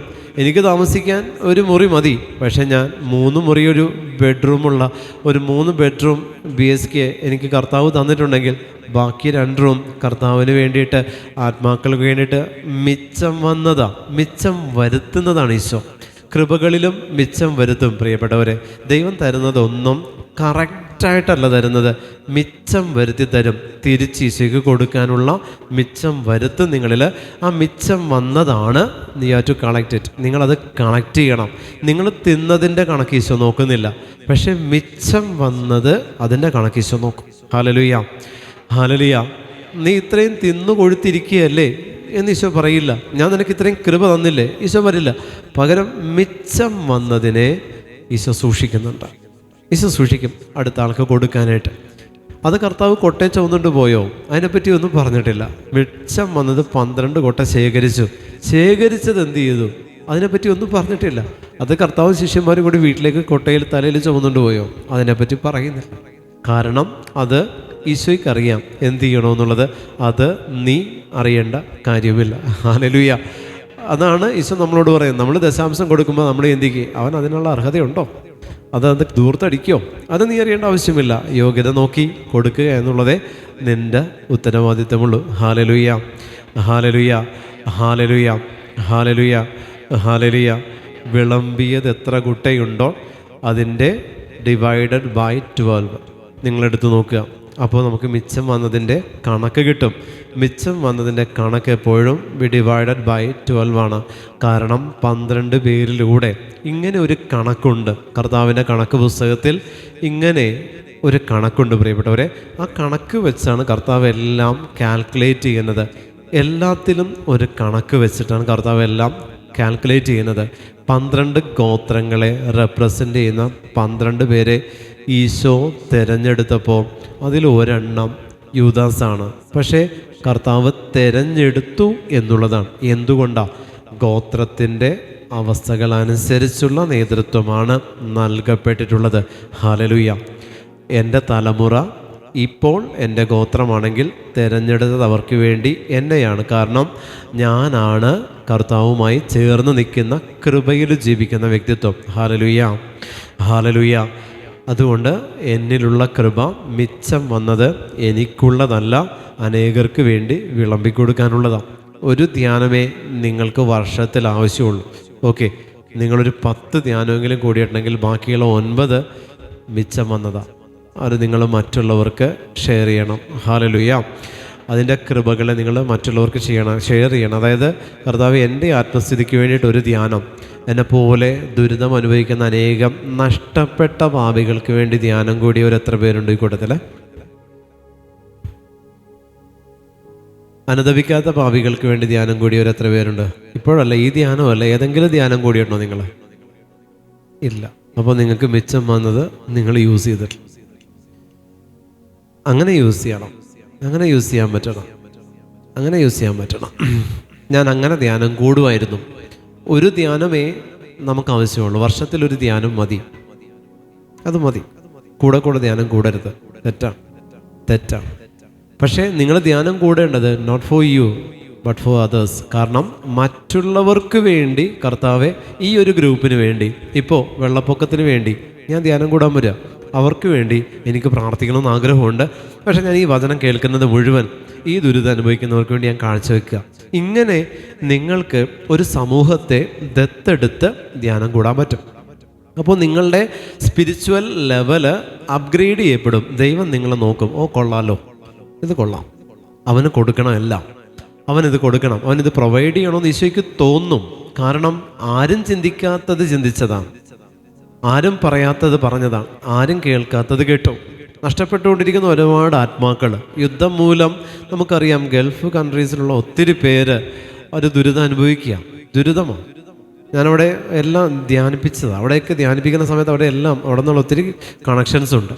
അപ്പോൾ അവിടെ ഈ ലാസ്റ്റ് ഈ കുവൈറ്റിൽ കൺവെൻഷൻ നടക്കുമ്പോൾ 10,000-ഓളം പേരാണ് അവിടെ ഈ കൺവെൻഷൻ അറ്റൻഡ് ചെയ്യാൻ വന്നത്. ഞാൻ നടത്തിയ കൺവെൻഷൻ അവിടെ അത്രയും പേര് വിശ്വാസം, മറ്റൊന്നും കിട്ടാനില്ലാത്ത ആ ഒരു അവസ്ഥയിൽ അവരത് കിട്ടാൻ വേണ്ടി ആഗ്രഹിച്ചു എന്ന ഒരു ഗ്രൂപ്പിന് ഈശോയെ കൊടുക്കുമ്പോൾ അവർ എത്രയോ ദാഹത്തോട് സ്വീകരിച്ചു. ഇന്ന് അവിടെ നിന്ന് പലരും വിളിച്ചിട്ട് പറയാം, ബ്രദറെ ഇതാണ് അവസ്ഥ, ഇതാണ് അവസ്ഥ. ഡ്രോൺ നമ്മൾ കാണുക, ആ കൊള്ളാലോ, ഇത് കേട്ടറിവ് മാത്രം ഉണ്ടായത് ഇന്ന് കണ്ണിൻ്റെ മുമ്പിൽ എത്തിയിരിക്കുക മലയാളികളെ സംബന്ധിച്ച്. അപ്പോൾ അവർ പറയാണ്, ഒന്ന് കരകയറണമെന്ന് ആഗ്രഹമുണ്ട്. അപ്പോൾ ഇങ്ങനെയുള്ളവർക്ക് വേണ്ടി നിങ്ങൾ ധ്യാനം കൂടുക. ശുദ്ധീകരണ സ്ഥലത്തിലെ ആത്മാക്കൾക്ക് വേണ്ടി നിങ്ങൾ ധ്യാനം കൂടണം. കർത്താവേ, ശുദ്ധീകരണ സ്ഥലത്തിൽ ആരും പേരും പ്രാർത്ഥിക്കാനില്ലാത്ത ഒത്തിരി പേരുണ്ട്. ആരും പേരും ഇല്ലാത്തവർ, ഒരാളുമില്ല അവർക്ക് വേണ്ടി പ്രാർത്ഥിക്കാൻ. അവർക്ക് വേണ്ടി ഞാനൊരു ധ്യാനം കൂടുക. ഞാനുമായിട്ട് ഒരു ബന്ധവുമില്ല, എനിക്കവരറിയത്തില്ല. അങ്ങനെയുള്ളവർക്ക് നിങ്ങൾ കൊടുക്കുക. അതാണ് മിച്ചം വന്നത് ശേഖരിക്കാൻ ഈശോ പറഞ്ഞത്. ഹല്ലേലൂയ. നിൻ്റെ ലൈഫിൽ ഇപ്പോൾ ഒരു 50 വയസ്സ് കഴിഞ്ഞു, ബാക്കി ഇനിയുള്ള നിൻ്റെ ആയുസ് മിച്ചം വന്നതാ, അത് ഈശോയ്ക്ക് കൊടുക്കുക. ഹല്ലേലൂയ, ഹല്ലേലൂയ, ഹല്ലേലൂയ, ഹല്ലേലൂയ. ഒരു 7 തലമുറക്ക് തിന്നാനുള്ളത് ഉണ്ടാക്കിയിട്ടിട്ടുണ്ട്. ഓക്കെ, ബാക്കിയുള്ളത് ഇനി ഉണ്ടാക്കുന്നതെല്ലാം കർത്താവിന് വേണ്ടി കൊടുക്കുക. മിച്ചം വന്നതാ. Hallelujah, hallelujah. ഒരു 10 പട്ടിക്ക് തിന്നാനുള്ള ഇറച്ചി നമ്മുടെ ദേഹത്തുണ്ട്. അപ്പോൾ ഇനി കഴിക്കണ്ട, ഉപവസിച്ച് പ്രാർത്ഥിക്കുക. ഹല്ലേലൂയ, മിച്ചം വന്നതാ. ഹല്ലേലൂയ, ഹല്ലേലൂയ, ഹല്ലേലൂയ. അങ്ങനെയും തമ്പുരാന് കൊടുക്കാമല്ലോ. ഇത്രയും നാൾ നിങ്ങൾ കഴിക്കാത്ത വിഭവങ്ങളൊന്നും ഉണ്ടാവില്ല, എല്ലാം തിന്ന് ഒരുവിധം വയറ് എല്ലാത്തിൻ്റെയും ടേസ്റ്റ് അറിഞ്ഞവരാ. ഇനിയൊരു കുറച്ച് നാൾ ഒന്നും കഴിക്കാതെ അത് ആത്മാക്കൾക്ക് പ്രാർത്ഥനയായിട്ട് കൊടുക്കാം. മിച്ചം വന്നതാ. അങ്ങനെയും നിങ്ങൾക്ക് ഷെയർ ചെയ്യാം. അങ്ങനെ നിങ്ങൾ ഷെയർ ചെയ്യ്. ഇത്രയും നാൾ ഈ സമ്പത്ത് മുഴുവൻ ദൂർത്തടിച്ചു, അതിന് പരിഹാരമായി ഇനിയും അങ്ങോട്ടുള്ളത് മിച്ചം വന്നതാ. ആത്മാക്കളുടെ രക്ഷയ്ക്ക് വേണ്ടി കാഴ്ചവെക്കാം. മിച്ചം വന്നതാ. പ്രിയമുള്ളവരെ, ഇങ്ങനെ മിച്ചം വന്നത് എന്തെങ്കിലും ഉണ്ടെങ്കിൽ ഈശോ ഇങ്ങനെ യാചകൻ്റെ രൂപത്തിൽ നിൻ്റെ മുന്നിൽ നിൽക്കുന്നുണ്ട്, ആത്മാക്കളെയും കൊണ്ട് നിൽക്കുന്നുണ്ട്. ഇവർക്ക് വേണ്ടി എന്തെങ്കിലും നിൻ്റെ കയ്യിലുണ്ടോ?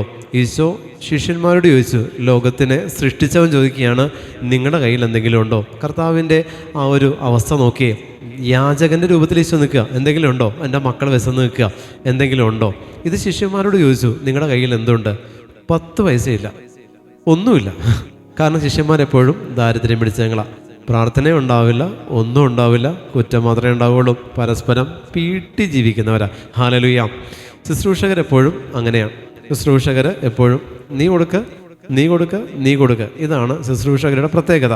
അതുകൊണ്ട് ഈശോയ്ക്കറിയാം ഒന്നും ഉണ്ടാവില്ല. 3 പേരോടും വിളിച്ചിട്ടുണ്ട്.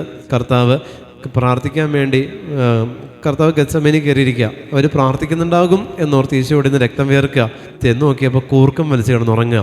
മിച്ചം വന്നതൊന്നും ഈശോയ്ക്ക് കൊടുത്തില്ല. പ്രിയമുള്ളവരെ, ഇന്ന് രാത്രി നിങ്ങൾക്ക് ഉറക്കം വന്നില്ലെങ്കിൽ അത് മിച്ചം വന്നതാ, ഈശോയ്ക്ക് കൊടുക്കണം. ഓക്കെ, ഇന്ന് ഉറക്കം വരില്ല. ഓക്കെ, ആ സമയം നിങ്ങൾ ഉണർന്നിരുന്ന് അനേക ആത്മാക്കൾക്ക് വേണ്ടി പ്രാർത്ഥിക്കുക. ഹല്ലേലൂയ, ഹല്ലേലൂയ, നിങ്ങൾക്ക് വിശക്കുന്നില്ല, ആ ഒരു നേരം നിങ്ങൾ കഴിക്കുന്ന ഫുഡിന് നിങ്ങളൊരു വിലയിടുക, ഒരു 500 രൂപ, അത് ഏതെങ്കിലും പാവങ്ങളെ സഹായിക്കുക. മിച്ചം വന്നതാ, അങ്ങനെ നിങ്ങൾ മിച്ചം വന്നത് കളക്ട് ചെയ്യാൻ ഈശോ നിങ്ങളെ ഏൽപ്പിച്ചിട്ടുണ്ട്.